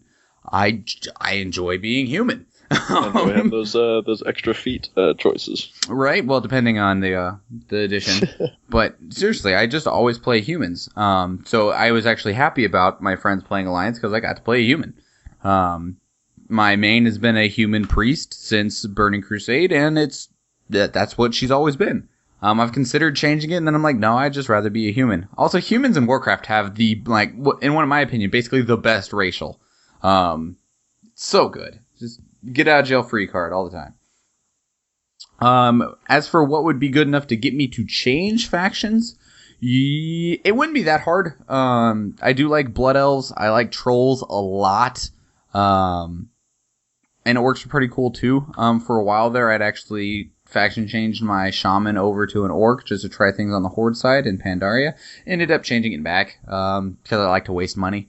And the thing that it would take for me to switch factions, you would have to pay for my faction change for both me and my significant other. And yeah, you would have to pay for it, and not just mine, but hers too. Because I get to play with her now, and that's pretty wonderful. Yeah. Other than that, though, I don't really have a reason to switch. I mean, I could always just level another tune-up over there if I wanted to really see things from the Horde side. And even now, I mean, it's even easier because I can just boost a character over there. Your turn, Evan. Let's see. Yeah, I started off on Alliance. I spent a year over there maining a character. And then I swapped over to Horde. Let's see. Why did I swap over to Horde? I think I like the community a little bit better, honestly. Generally, the people you run into, it's kind of a different quality of player. Not necessarily saying it's better, it's just more my speed, I guess. I don't know. I grew up on PvP servers, too, so maybe it was like the PvP mentality was more my speed. Well, an Alliance for I remember when I first started playing of that, Alliance had the bad stereotype of being the 12-year-old boys, where the Horde were the real men. Yeah, can confirm was 16 playing Alliance, and I think every Alliance is 16-year-old too. No, I'm joking. Definitely a whole lot of really good people on both sides of the faction. Some of my best friends, some of the first best friends I had in the game were on the Alliance side, just because that's where I was at the time. And honestly, that is why I'm playing a specific character, a specific faction, is the people I'm associating with at the time. So when it comes to the question of what it would take for me to swap, I would say it's just a matter of whether or not everybody I was playing with decided to swap at the same time. I don't play Horde because I prefer Horde. I don't even play the same main character that I played in Miss Pandaria. I don't play any of my characters on the server where I played Miss Pandaria. I've kind of swapped over entirely to a new server, new main, just because of the group of people I'm playing with. So I have a player loyalty, not necessarily faction loyalty. And as far as the aesthetics, I think both factions offer a kind of cool, unique experience and aesthetic. And though, on the other hand, all things being equal, I think the Horde has a little bit of a cooler character with their races and their story and their architecture. Honestly, I don't mind the huts with the woods and the sticks and the leather roofs and everything. I think that's actually kind of cool. I like the kind of tribal existence a little more than the regal kind of kingdom. Yeah, you said it's a kind of a vanilla fantasy, and I don't mind stepping away from vanilla fantasy, to be honest. And if you take away Blood Elves from the Horde, the Alliance just has all the pretty things. Like we're just pretty. Our buildings are pretty. Our races are pretty. We're just the pretty faction. The dwarves aren't really pretty at all. I really don't like the dwarves in Warcraft. I love dwarves and almost everything else, but I do not like D&D dwarves are great, but they are not the same as the dwarves in Warcraft, and the dwarves in Warcraft I do not enjoy. I don't find them anywhere near as entertaining as like the dwarves in even Lord of the Rings. Really? Yeah, I can see where they shot for the similarities, but I feel like a lot of the dwarf essence from a lot of the other fantasy tropes are lost on the dwarves in Warcraft. Maybe they just don't drink enough in Warcraft. We're going to have to make that a separate discussion for another episode, because I could really get into that. Contrasting the Warcraft dwarves with other fantasy literature. All right. Well, Jonathan, I hope that satisfies your question. I appreciate your question, and I look forward to more from you or anyone else who would like to send us one in. Let's go into the review.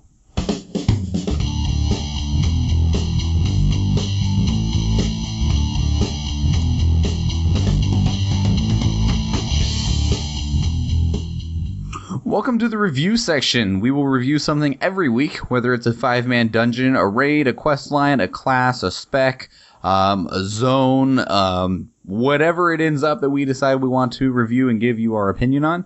And this week, we are going with the current, up-to-date, the latest raid that is the one you're able to do, and that is Highmaul, the Warlords of Dungeon raid. It has 7 bosses, starting with Kargath at the first, which is one of the warlords themselves, and ending with Imperator Margok, who is the big, awesome ogre wizard. And we have the review section split into 3 different parts. That is ambience, which is basically everything that appeals to your senses, what you see, what you hear, how things feel, the textures, the look, the sounds, everything like that. Just all of that beautiful essence that is encompassed of what you actually see through the game client. And then we go into gameplay, which is primarily numbers, boss mechanics, loot drops, abilities, numbers. And finally we finish it off with lore, which is a significant portion of what the entirety of Warcraft is. If you take away all the lore from Warcraft, it's a very, very bland sim game that you're able to fight in. The only reason that Warcraft is as special it is really is because of the lore that is encompassed around it. So we'll start with ambience, and we will have Evan take the first steps into ambience for us. Oh, cool. I think the Ogre Fortress, as we see it, is nothing really new. I mean, we have a little bit of Ogre architecture, although I think that in Azeroth, the old world in general, the Ogres were mainly in kind of commandeered architecture. They're usually found in kind of orc buildings. They don't really have a lot of stone buildings themselves. The only exception, I think, might be the ruins that they were found in like Loch Modan. Correct me if I'm wrong. So at any rate, this is ogre architecture as we know it.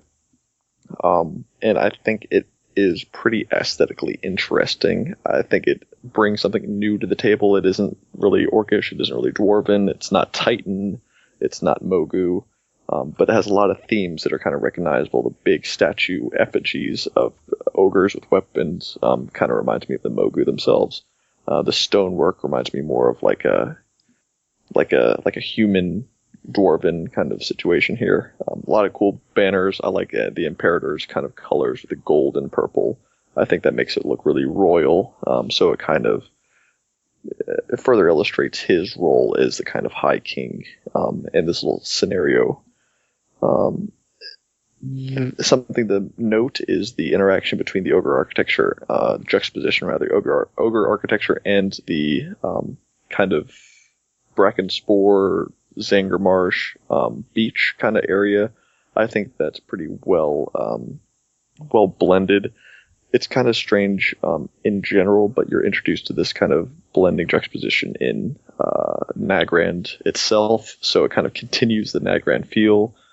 Even if you were to teleport me into the middle of this thing and I had to look around and I was getting up on the parapet, I'd be able to tell what zone I'm in, because that kind of the zone atmosphere really kind of blends in to the ambience in this place here. It reminds me kind of Shadowfang Keep. It is very reminiscent of Shadowpine Forest in its local environment there. So moving on, I like the indoor areas and the outdoor areas. You have a little bit of both there. So if you're claustrophobic, you don't really have to worry about it. Just stay on the first 4 bosses and you'll be fine. And then the final boss room, I guess, is worthwhile to mention. I think it's a pretty cool arena. I like his kind of throne there. I would have liked to see a little bit more detail whenever we go into like a boss's lair. I find it kind of disturbing how little, accommodations there are for the actual living, what the boss is doing when he's not fighting us. Well, that was something I was going to comment on the raid as a whole. I mean, and this is it blends a little bit in with lore, but I mean, a lot of times we'll go into places like this and we just like, where do these people sleep? I mean, this is supposed to be like the ogre city, right? That's on Draenor. I mean, because we know that island down to the southwest of the whole thing of Draenor is supposed to be the ogre continent or whatever.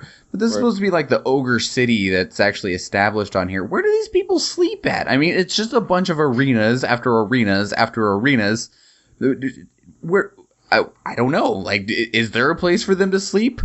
Yeah, if we're going to talk about logistics, Foe and Famous, the 2 Ogron, how do they get in and out of that room? It seems like they're a little bit too big for their little doorways. Surprise. That is their room. Oh, yeah, that's just... They were brought in there when they were tiny. Yeah, they just grew up in that room. They were teaching, they were training with one another to go into the arena, and then they just stayed in there too long, and now they can't get out. Maybe. But, so...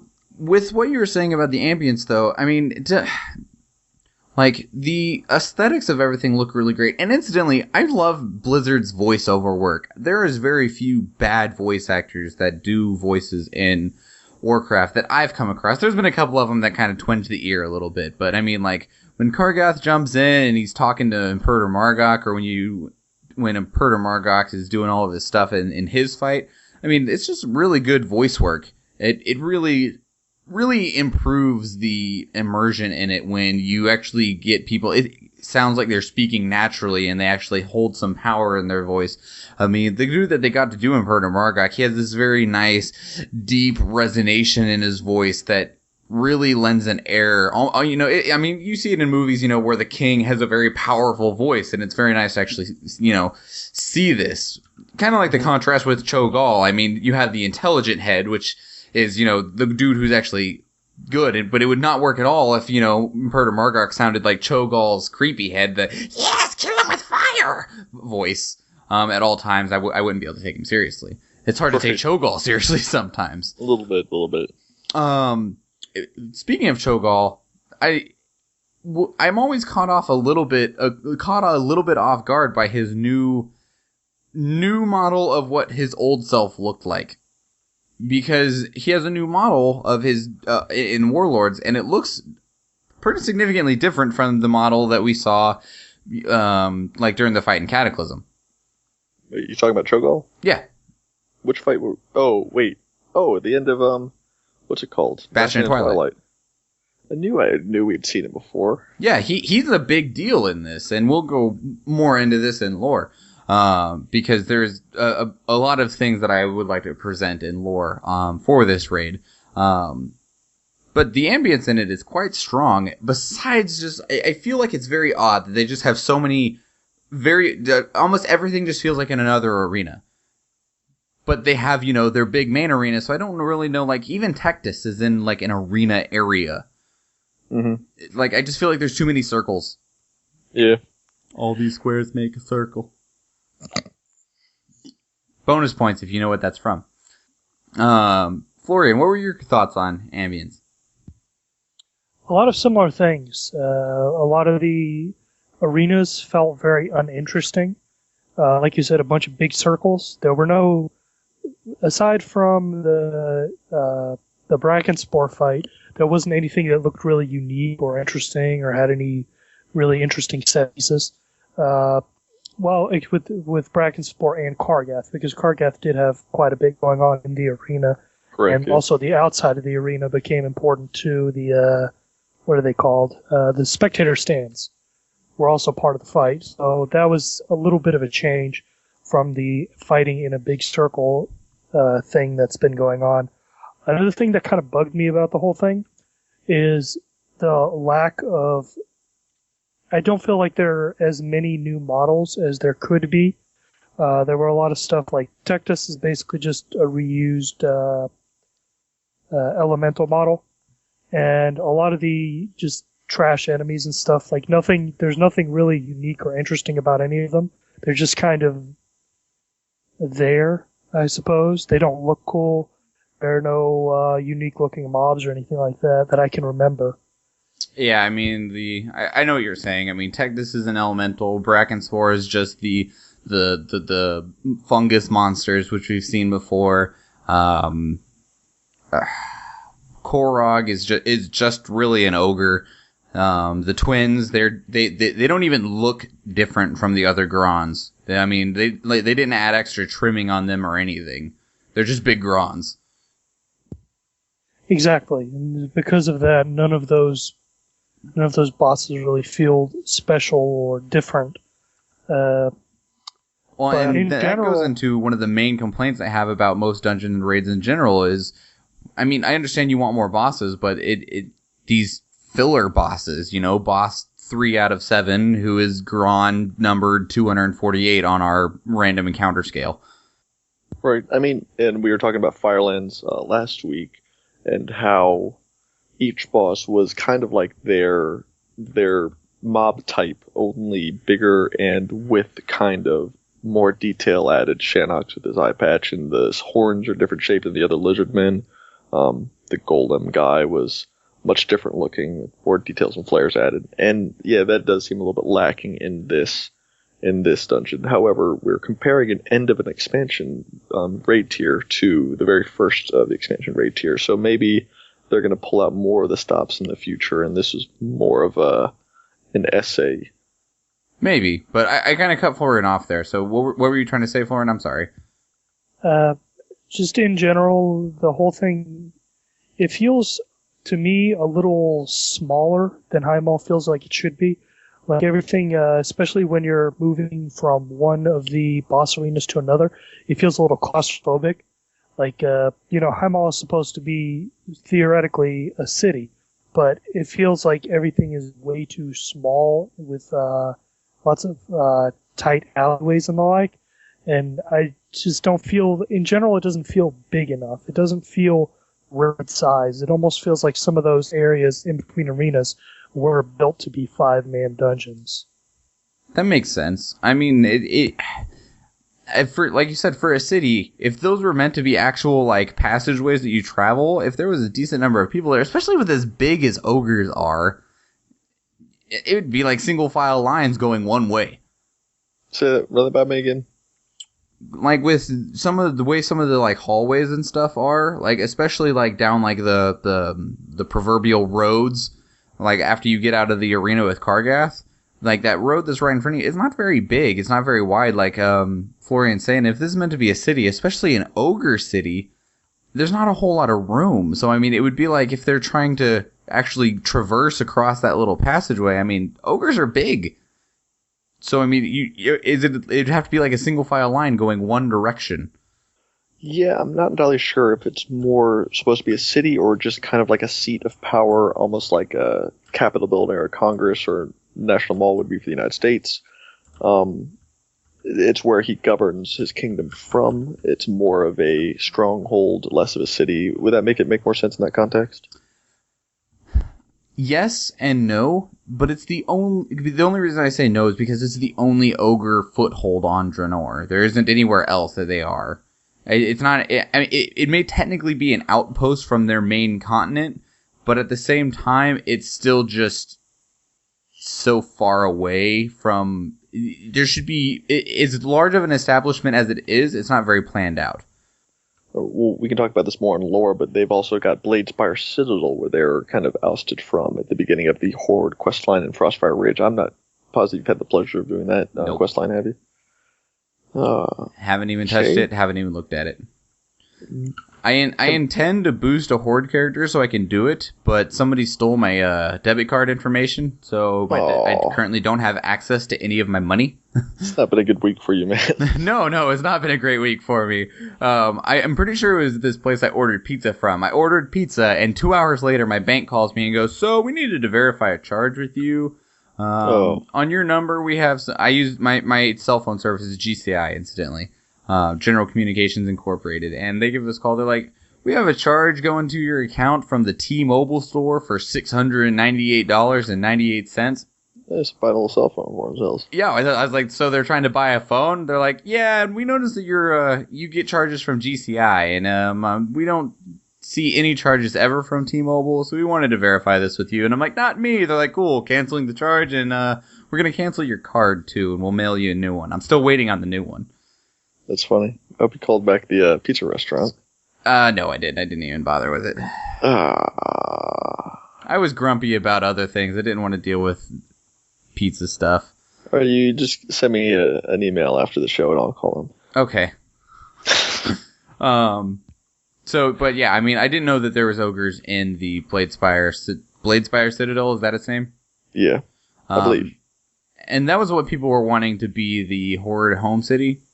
Right, it was the Castbar equivalent, it's a tall 3-level kind of tower. It is kind of like a citadel.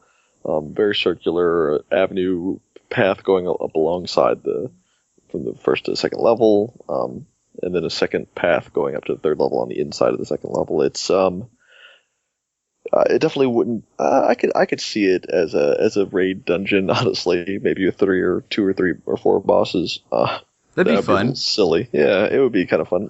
But I mean, Highmaul makes a much better raid arena, I think, and it is much bigger as far as square footage, I think, and complexity. Well, and that's one of the things that's upsetting about Castbar is that we don't actually get to go inside Castbar at all. We just travel around the outside and travel through little corner hallways that really just take you from outside to outside. But that's not on topic at all. So Florian, gameplay grade. Not gameplay. Wow, I did this last week too. Ambience grade. Ambience grade, I'm going to say maybe B. It's competently done, but I just don't feel there's enough unique, interesting stuff there going on to really give it an A. Okay. Evan, ambience grade. I think it looks great. I'm going to give them a B+. I want to save a little bit of room for the next raid tiers and everything, but so far everything as far as ambience in this expansion have been on point. I think it really does convey the atmosphere and the mood of the place. It conveys a little bit of the history of the inhabitants, and I think the inhabitants match their environment very well. But saving a little bit of room for next tier, we'll see what happens. Okay, well, I guess I'm going to be the stickler for this grade at least. With as many improvements as we've had for Warlords of Draenor, I mean, they've really just upgraded their textures. Everything is just... Warlords is a very, very beautiful expansion. I mean, we thought that Mist was pretty, and Warlords has just completely blown away the visual quality that Myst had originally delivered. This is just so vastly superior, which just blows my mind that Blizzard can completely just upgrade on upgrade on upgrade. But that being said, I wasn't impressed really with any of the visuals in Highmaul. Like really at all. It's very bland. A lot of the bosses are very bland in their visuals. I mean, the only two things that really stick out ever in my mind are the first and last fight.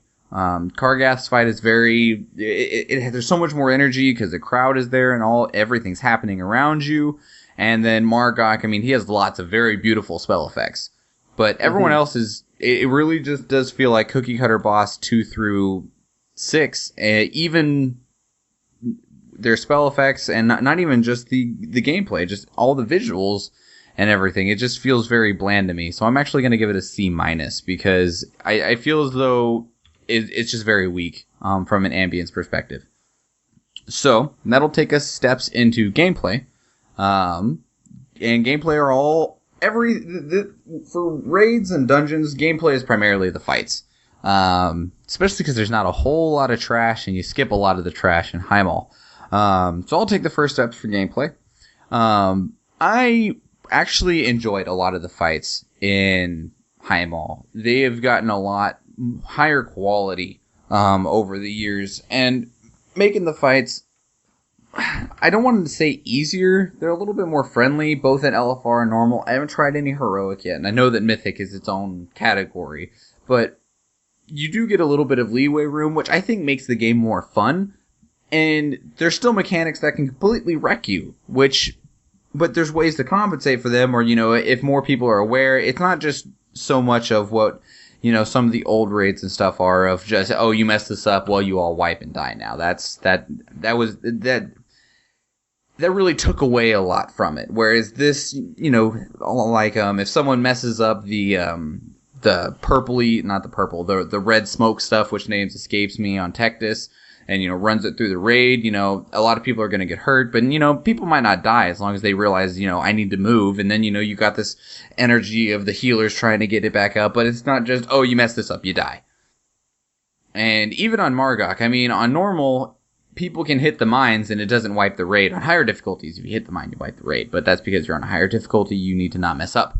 But it's still nice to have this, like, this, like, little bit of wiggle room, and where the mechanics are really important, but you don't just completely lose. And I don't enjoy that they didn't put any tier pieces in. There's tier lookalike, but I feel like we could have gotten, like, our gloves from this or something. Our tier gloves, instead of all of the tier being locked into Blackrock Foundry. I mean, because, like, in Wrath of the Lich King, what was it? For Naxxramas, Arthurian from the Obsidian Sanctum is the one who actually dropped your gloves and I think it was just your gloves. So I would have liked to have seen something like this for this raid, because the loot definitely just none of it feels very special. And there's no unique loot really from anyone besides Kargath, which is the Blade Fist. But go ahead. In Miss Pandaria, did we have 3 different tier sets throughout the expansion? Yes. Because Throne of Thunder was its own tier. Right. Maybe they're trying to avoid that for this expansion. Maybe only 2 different raid sets. They don't want to have us, sticking with our Highmaul gear just for the set bonus while we're building our Blackrock Foundry gear. I think they want to say, Highmaul, yeah, get it, but every piece of Blackrock Foundry is going to replace your Highmaul pieces, so let's not mince words over that whole thing. Let's not have this upgrade not actually be an upgrade, because that's frustrating to the player. Was it only 2? Was there 3 or was there 4 in? No, I think Heart of Fear... Did Mogushin Vaults drop tier? No, Mogushin Vaults didn't drop tier gear. Did it not? And Heart of Fear... So it was Mogushin Vaults... I guess it was kind of the same in Miss Pandaria then, because Mogushin Vaults didn't drop any tier gear, but then Heart of Fear and Terrace of Endless Springs was a tier. Oh, okay. Because you got Shoulders and Helm from Terrace of Endless Springs, and Pants, Boots, and Gloves came from Heart of Fear. Nothing from Mogushin Vaults. Throne of Thunder had its own complete 5-piece tier, and so did Siege of Orgrimmar. Okay, so I guess this is the same model as they've done before. And I guess I understand your point of you not having to go back to do the old raid to get your tier piece. I just feel like the loot's very weak in a lot of cases. Yeah, well, fortunately we have a lot of different ways to get loot this time. That's true. There's so much loot from so many different sources. Now, Florian, I know you're having internet connection problems, which limits your capacity to raid, but do you have any impressions as far as the gameplay from LFR? Well, from LFR, it seems like most of the mechanics are similar to what's found in normal. The primary difference being that everything hits for much, much less, so you don't die to anything. What is the damage? In general, I feel like they're pretty good fights. I haven't, with the exception of Butcher, I don't think there are any fights that I could really say are boring or lacking in gameplay. With the Butcher fight specifically, there just isn't enough going on. It's more just of a pure DPS race than anything else. Mm-hmm. And I feel like, obviously you have to have a DPS check boss in a raid just to make sure that everyone can deal enough damage. But, one or two more mechanics just to make him a little more interesting would have been kind of nice. Aside from that, I honestly think that Imperator just has too much stuff going on. Too crazy? I don't know if they wanted to make one really complicated boss or if they just had an idea for two bosses and they just ran out of time and just like, let's just throw all these mechanics into one fight. I just feel like he has too much going on and it's too long of a fight. By the end of a raid fight, normally I feel like, you play a certain amount of time, fight the boss, and there's this sort of, then you beat him, and there's this sort of relaxed period, and then you go into another fight with a boss, and tension mounts up as you get towards his range, and then you beat him, and then there's a relaxed period where you're just killing trash. There's this sort of ebb and flow to raids, as you're playing through. With the Imperator, I feel like the build-up goes on for too long because it's too long of a fight with too much stuff going on, and it just feels very wrong compared to the much shorter fights that the other bosses have. Well, and also on Imperator, like, after the first couple of minutes, he has all of his abilities, and then they just get bigger and better. He doesn't get more abilities the longer the fight goes on. Even in the higher difficulties, he doesn't get more abilities. His abilities just get more prominent and more dangerous. So, especially with him, with the length of his fight, it's not like Garrosh, where depending on how things went, the fight either got, more hectic or something like that. Or Siegecrafter is another good example. You could alter the fight on how the inventions went through the conveyor belt. This, he just gets all of his abilities, and then, with each stage of the fight, those abilities get more and more powerful and dangerous, instead of the fight getting more interesting in a different way by a new mechanic. Like Garrosh, he would, if the fight kept going, he would, his mind controls would get stronger, and, his whirlwind would spawn adds, and you wouldn't actually be able to get rid of the axe. Whereas those were really strong alterations where there's not really even as defined alterations in the Margok fight. Yeah, the ability to kind of manipulate the fights in the arenas to suit you a little bit better is somewhat lessened in this one compared to like what you were explaining with Garrosh and Siegecrafter. Though I'm not sure what you're saying about Garrosh. You can't really manipulate his abilities. As he generates rage, he'll empower his abilities one by one in a kind of set way. So what were you saying there? Right, and no, that's true. It does happen in a set order, which is fine that it happens in a set order, but at least, if you didn't kill him fast enough, they all became empowered, and then in Phase 3, they all became empowered, regardless. Whereas Margok, you're going to get to Stage 4 before you can kill him because his stages are governed by health percentage, not by a rage bar he's building. Right. Well, in Highmaul, the only thing that seems different is that with a Tectus fight, you can kind of change up your strategy and how because you kind of instigate the different phase changes during the I forget the name of it. I keep on wanting to say the robot from Ulduar's Tympanic, something like that. Never mind.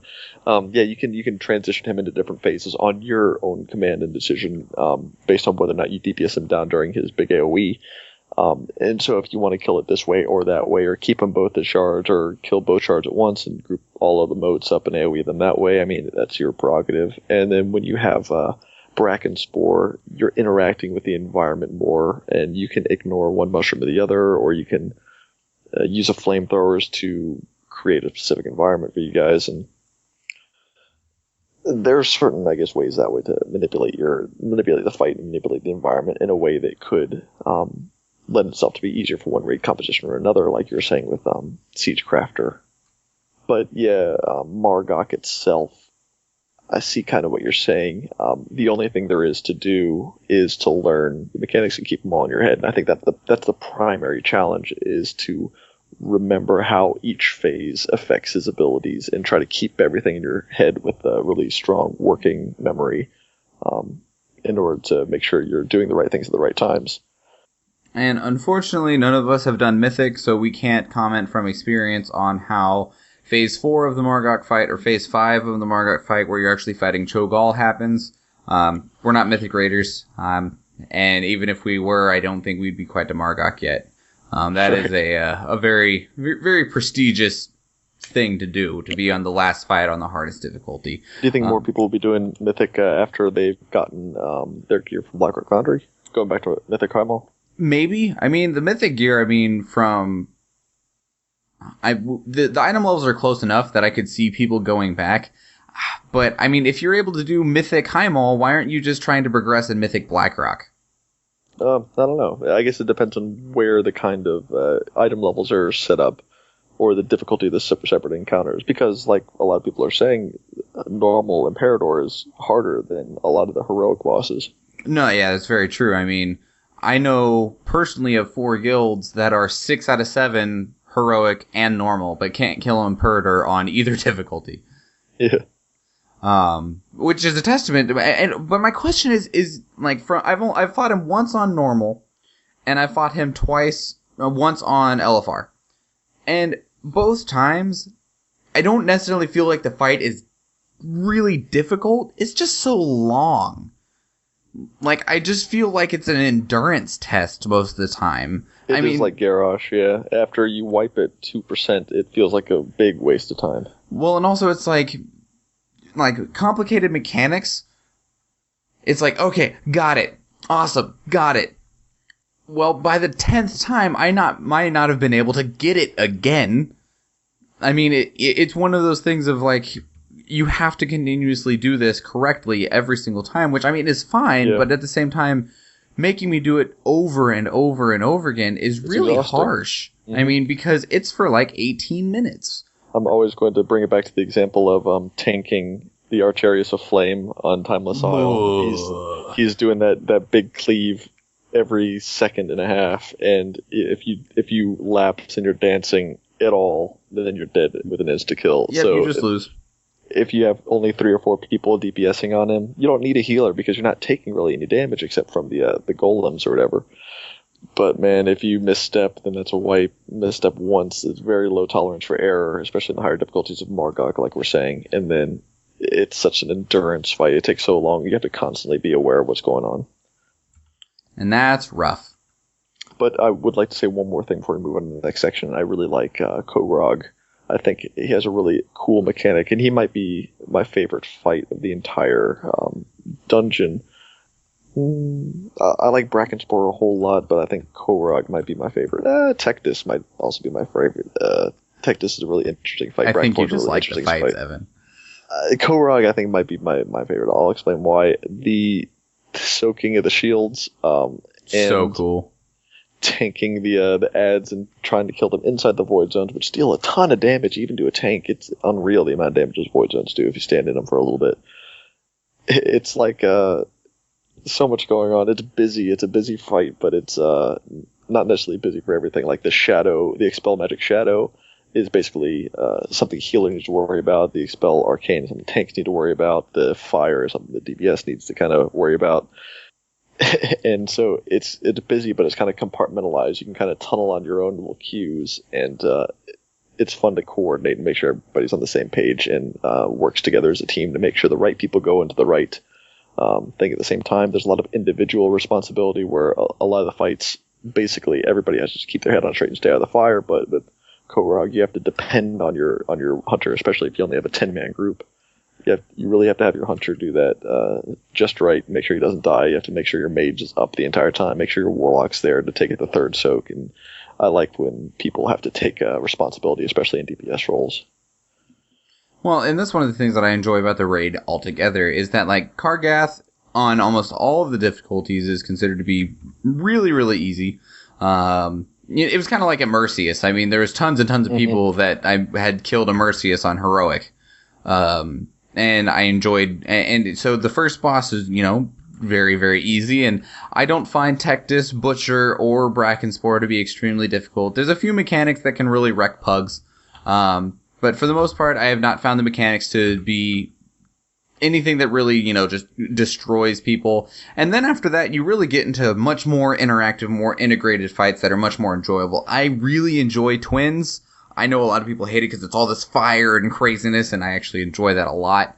All the mechanics you were talking about are Korog, and then the only thing I really like Margok's mechanics, I just don't like the length of the fight, because it just, even, you can be great at the fight for, 5 minutes, but there's still 10 more minutes to go. And for some people, it's just too long to keep up that level of concentration because of how many things you have to pay attention to. Absolutely. But Evan, gameplay grade. I'm going to give it an A. I'm really happy with where it's at. I think all the bosses are very different from one another, and it's fun to kind of learn. I like the learning curve on all the fights, such that after a couple of weeks, your score might not go up very much, but you know exactly what to do. Your team is experienced in the fight, and that's where the progress comes in, and that's what I like to see. All right. Florian, gameplay grade. I'd give it an A as well. The gameplay in general is really fun. There's a lot of cool mechanics to play with that all the bosses have. And my only real gripe, like I said, was the length of the Imperator fight. If that was shorter, it would be an A+. I'm going to give it an A as well. Blizzard's really stepping up their game when it comes to the raids. Pun intended. Because, the fights in it are great. And I really hope to see this quality moving forward. And I would like to see this quality of fight put into more things than just the raids. And I'm kind of seeing that, like we talked about a couple weeks ago with the legendary questline fight against Kairos. So, yeah, gameplay, awesome. And now we're going to go into lore, which I have a few large complaints.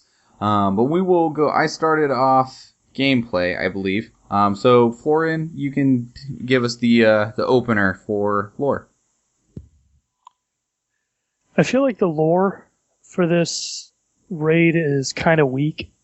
It wasn't explained really in depth why we're here, and as far as I know, unless someone else has found it, there's no quest line leading up to Highmaul. There's no quest line where it's like, oh, we have to go to Highmaul and deal with this Imperator guy. This is a serious problem. There were a few little teasers, like you run into what was his name? The cat guy. You fight the Sabron guy. You fight right before you fight Kargath. Right. I can't remember his name. Volgor? But you fight. That may be his name. That sounds like it could be his name. I think it's Volgor. Vulgor, I believe. I could be wrong, but that's not entirely relevant. Go ahead. And you fight that guy in a quest in the ground, and he says, "Hey, I'll see you later at Highmaul." And I was like, "Hey, I know what a Highmaul is." I think that's the only mention of Highmaul that I saw outside of the actual raid itself. So I'm not really clear on why we're there or why we needed to go there. I have become aware that the Imperator has kind of been forced into an alliance with the Iron Horde, which he doesn't want, but he's really got no choice because of the Iron Horde's strength, and he's looking for a way to kind of get his power back and kind of, I guess, maybe put the Iron Horde back in their place. So I really don't understand, since we came to Draenor to fight the Iron Horde, why we're also fighting Margok. You would think we would ally ourselves with him since he wants what we want, which is to see the Iron Horde destroyed. You ally yourself with the stronger force, and he believes that the Iron Horde is stronger than us. So if he aligned himself with us, he would just die. Well, yeah, that probably makes sense from his point of view, but you know how amazing you are, so... Well, yeah, I know that I've pretty much literally killed gods, but he doesn't know that. So, for the most part, I'm not really sure why we're there. I don't know why we need to go, or what considering how great of a job the storytelling they've done with the storytelling in Warlords of Draenor, I'm honestly really, really surprised that there were no quests leading up to this to explain what we're doing in Highmaul. So I'm more confused than anything else. I think it has to do a little bit with the Garrison campaign missions, which I haven't done. Oh, that was awesome. On a random side note, I fish the entire time we record because it takes 0 brain power. I just click on the little bobber whenever it goes off. I'm fishing in Negrand, and a fishing little pool school spawned right where I'm standing, like underneath my bobber. That was fun on a random note. But I think I understand we didn't receive like an invitation to the arena or anything like that. Would have actually been kind of interesting. You like hit level 100 or something like that. You get a letter in the mail that invites you to the Highmaul arena. But I think the Garrison campaign missions might also give you something. Like, might lead to Highmaul in some way. I haven't done them all yet, so I'm not sure. That is possible. I'm not really sure. I haven't done the whole Garrison campaign either. But so far, every Garrison campaign mission I've done has had nothing to do with any other mission. And it just seems like a sort of bunch of disjointed, just mini episodic adventures that you have that really don't have anything to do with the overall plot line. So I somehow doubt there would be anything about Highmaul in there. And maybe it's one of those things of that, kind of like how we talked about last week, there's a lot of raids where, there's a bad thing in there, we should just go in and stop it. We know there's a bad thing in here, maybe we're just going in to stop it. I suppose, yeah. It's not exciting, but... I mean, we gotta admit, this is the first raid tier in the expansion. It's kind of just going to be what was Mogushan Vaults really, except I was knocking out a couple Mogu, and then a Titan construct. As basically the first in a series of a bunch of more important challenges afterwards. I don't remember exactly why Kargath, no, not Kargath. Korog? No, Margok? main dude. No, handsome fella goes to the portal with us. Khadgar. Yes. I don't know why he sent us over here. I think he's knocking out a small threat. Maybe, you're probably right. It does have something to do with the garrison missions. I have a garrison mission quest waiting for me to complete it with some goblins in Nagrand right nearby to Highmaul, so that might give me a little bit more insight. I'll get to that eventually, I think. But honestly, just knocking out some weaklings, man, getting our, get a little warm up. It's no big deal. Get some loot.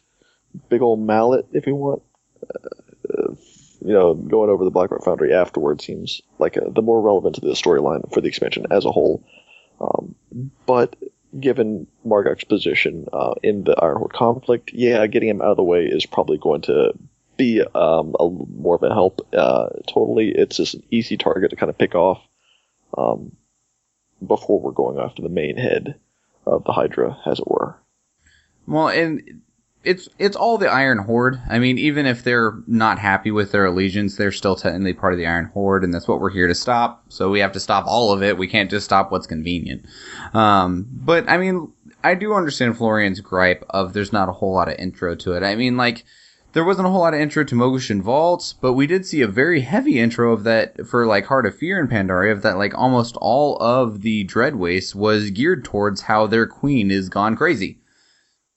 Whereas this is just, there's a bad ogre wizard that we should stop. And I guess a lot of this can be attributed to we know things about him from the past. He's always been evil.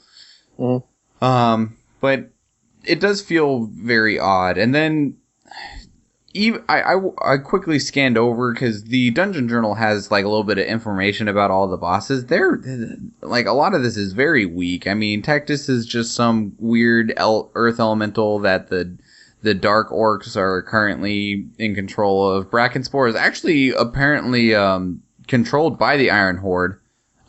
He was being grown by them to be a weapon, but he, is just he's a monster. Too soon. Or Ogrons are just guards. And then, Korog, it says he was the only ogre to survive direct exposure to the mysterious relic unearthed by the Highmaul excavations of Nagrand, which was left him with a near complete immunity to all magic, and he's the Imperator's right-hand man.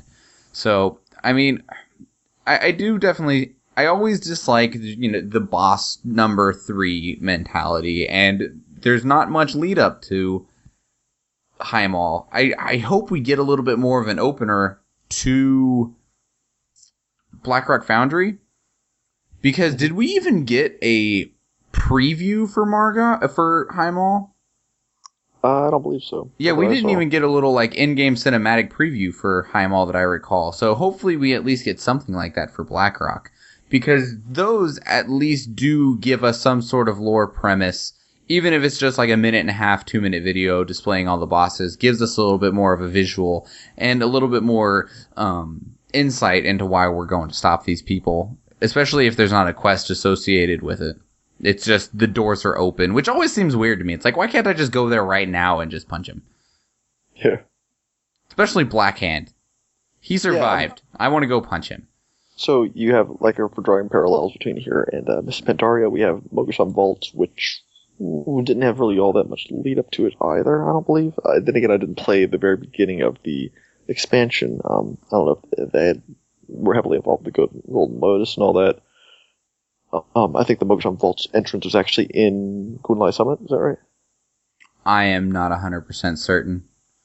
I think that's where it was, if I'm not mistaken. At any rate,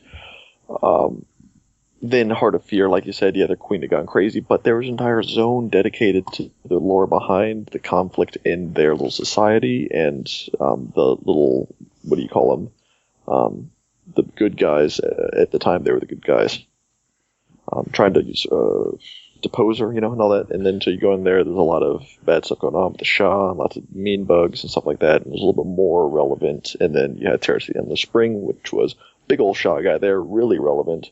And then you go into Throne of Thunder, which had it is an entire fucking zone that was relevant to that tier. So I think we're starting off with kind of like the lightweight. And that's fine. It's more of an extension. I mean, the Highmaul is less of a serious raid tier and more of just like an opportunity for gear for the people who can organize themselves to defeat the challenges inside there. So it's more like a glorified quest line. It's more like a heroic dungeon. It's not the epic raiding experience that Blizzard's kind of promising with this expansion. I don't think we should judge it too harshly based on that. Okay. Okay. It still just bothers me. But you, as always, make very strong points. Now that I think about it, I really would have liked some sort of little cinematic preview in the bosses. Hey, get on Machinima? Machinima? Machinima? Is that what you're trying to say? Yeah, I've never had to pronounce it in real life. Okay, so Florian, lore grade. Lore grade, I'm going to say C. There are a lot of important people here that we kill. Unfortunately, it's not really explained why they're important. No background. There's just not much to go on here. Well, before we take any more grades real quick, I also want to point out that in the Mythic fight, Cho'Gall does show up, and he tries to steal the magic from Margok, which he succeeds at doing, and then we beat down and kill Cho'Gall. I was disappointed that we kill him. I was really hoping that he would get away or something like that, or, we'd fight him and then he'd take the mystical Shadow Council portal that they all know, where they open that door and step through. I was hoping he'd get away and that we'd fight him at a stronger level later, but I guess they didn't want to rehash a boss. Yeah, I mean, the Shadow Council in general seems like it's more of the sideshow to the Iron Horde, and we've gotten a lot of Shadow Council exposure with Auchindoun and the Shadowmoon Burial Grounds and all the quest lines with the Khadgar fighting Gul'dan. A lot of Shadow Cancel exposure, not very much Iron Horde exposure. We've barely even seen Black Hand. We almost haven't seen any of Grommash. So I think that, yeah, we're killing the Shadow Cancel more or less, as it were. We really never know what happens to one of these guys when they're actually dead. Who knows? Well, and like even the Grand was more dedicated to Garrosh than really anything else. Yeah. It was like, oh, Garrosh is here. We should find him. And then, as usual, Thrall kills him. It's just my overwhelming impression is like when you're reading a book, like a novel, and you're halfway through it, and you haven't really even gotten to the point of the whole thing, and you're like, how are they going to wrap this up? Yeah, definitely. That's a very good quickly. Point. So you got like 3 chapters left, buddy. Somebody needs to die soon. Exactly. So I'm wondering how long they expect to drag the expansion out, and whether or not they're going to cram a whole lot of really intense excitement in the last kind of quarter of it. All right. So what's your lore grade, Evan? I'm going to go for a C as well. This wasn't meant to really wow us, and I'm saving a lot of room for when they pull out the stops and really start giving us heavy plot points. So far, I haven't seen very much that's turned in my head. Okay. So C from Evan. I felt, though, like so much of this expansion has been focused on lore and nostalgia and all that, and the only thing that's really in here is like the whole idea of this nostalgic place and fighting Kargath in the place he escaped from. But the lore itself is so weak compared to the effort that they've been putting into some of the other places. So I'm actually going to give it a D+. And the plus is really only because because of the things like Kargath and Cho'Gall. But I mean, if it wasn't for the whole Cho'Gall interruption in the first and last fight, this might even render a D- to an F from me. Because I think the only thing that will actually make me give it an F is if there is like no lore at all. But this lore to me, from what I think it could have been / should have been, is so weak. So it renders a D+ from me. And let's see what this does. This gives us a solid B in ambience, a big beautiful A from gameplay, and a C- from lore, which averages everything out to about a about a B-, a B to a B+ somewhere, a B- to a B somewhere in that area.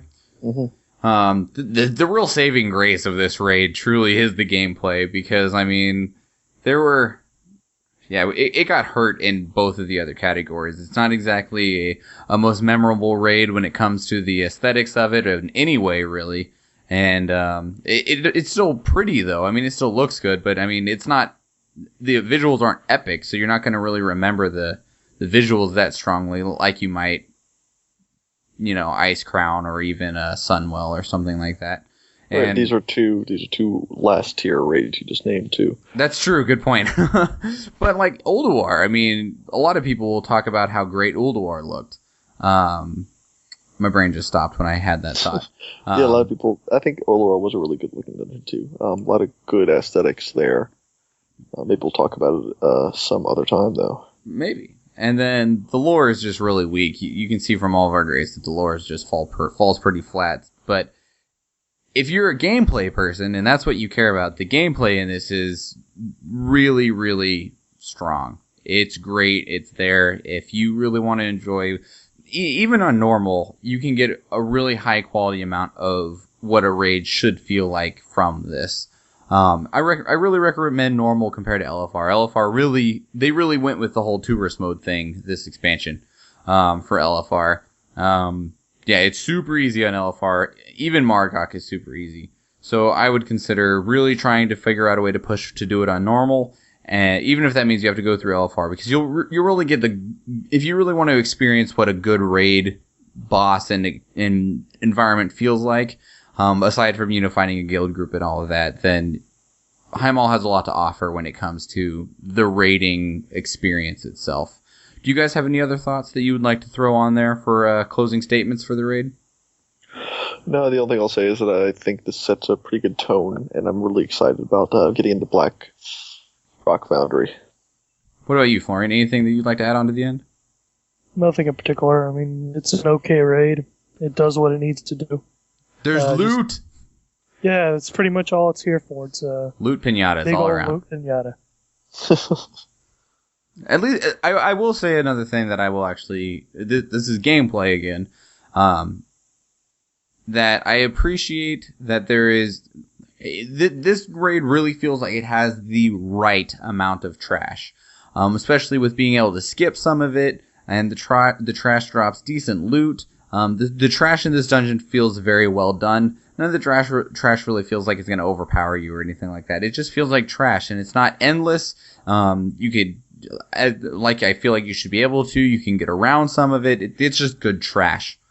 We can see we've seen examples, maybe not discussed examples, seen examples of too much trash and too little trash, and this has very, very balanced trash in all cases. All right. Where's my sounder? Haha.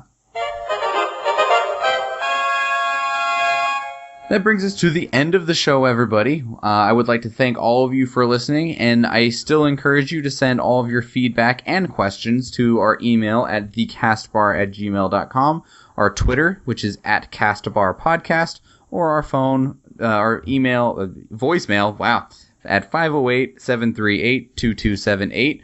You can also leave us a review on iTunes. I don't really know how the review system works on Stitcher, but I do know that if you leave us a review and it's iTunes review are very beneficial to the show. The way that works is that the more reviews you have, especially if they're 5 stars, then you actually show up higher when people search for like World of Warcraft. So if you search World of Warcraft, if we have a lot of 5-star reviews, then it puts us higher on the results list because it's like, hey, a lot of people like this. Maybe you'll like it too.